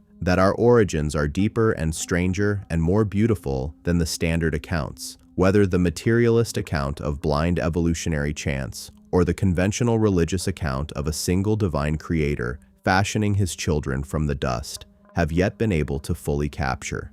That we are embedded in a cosmic community that is vast and ancient and alive, that has been watching us, working with us, sometimes interfering with us, always, in its best expressions, loving us, for longer than we have had words to name our experience. That the amnesia we have been living in, the forgetting of where we come from and what we are, is not our natural state. It is a condition, temporary, lifting, and what is lifting it is exactly what you might expect. The natural force of truth, pressing through every crack in every barrier that has been placed against it. The Pleiadian tradition is not asking you to believe anything. It is inviting you to notice the resonance or the absence of resonance, to notice whether something in you recognizes what is being described here, or whether it lands simply as interesting but external information. To notice whether the stars look different to you now than they did before this investigation began. To notice whether something has shifted, however slightly, however subtly, in your sense of what you are and where you come from and what this extraordinary life is for. That noticing is not nothing. That noticing is, in fact, everything, because it is the beginning. This is what the Pleiadian tradition ultimately asks of us, not belief, not conversion, not the abandonment of reason or the surrender of critical thinking. It asks for a willingness to entertain the larger story, to hold open even against the considerable pressure of a civilization organized around keeping that opening closed, the possibility that the universe is alive and intelligent and full of love, that we are not the accidental products of a cold and indifferent cosmos, that we are not alone, that we have never been alone, that the longing we feel, the ache of it, the beauty of it, the way it rises in us on certain nights under certain skies, is not a wound, it is a compass. For 50,000 years, our ancestors lit their fires and looked up. They did not know the physics of stellar nucleosynthesis. They did not know that the blue-white light of the Pleiades was the emission spectrum of hot B-type stars, fusing hydrogen into helium at temperatures too enormous to hold in the mind. They knew something else. They knew that when they looked at that cluster of lights, something in them recognized something older than language, something that predated every story they had ever been told about who they were and where they came from, something that felt, in a way that nothing else in the entire visible world quite managed to feel, like home. We are the descendants of those firekeepers. We carry in our bodies, in our DNA, in the architecture of our nervous systems, in the electromagnetic field of our hearts, whatever they pass down. The question is whether we are willing to receive it, whether we are willing to stop as they stopped and look up and let ourselves feel what arises when we do. The Pleiadians, in their various modes of transmission, through the ancient traditions, through the contact cases, through the channels and the experiencers and the researchers who have dedicated their lives to following this thread wherever it leads, have delivered, across thousands of years and hundreds of cultures, a remarkably consistent message. It is not a complicated message. It does not require a theology degree to understand or a physics background to appreciate.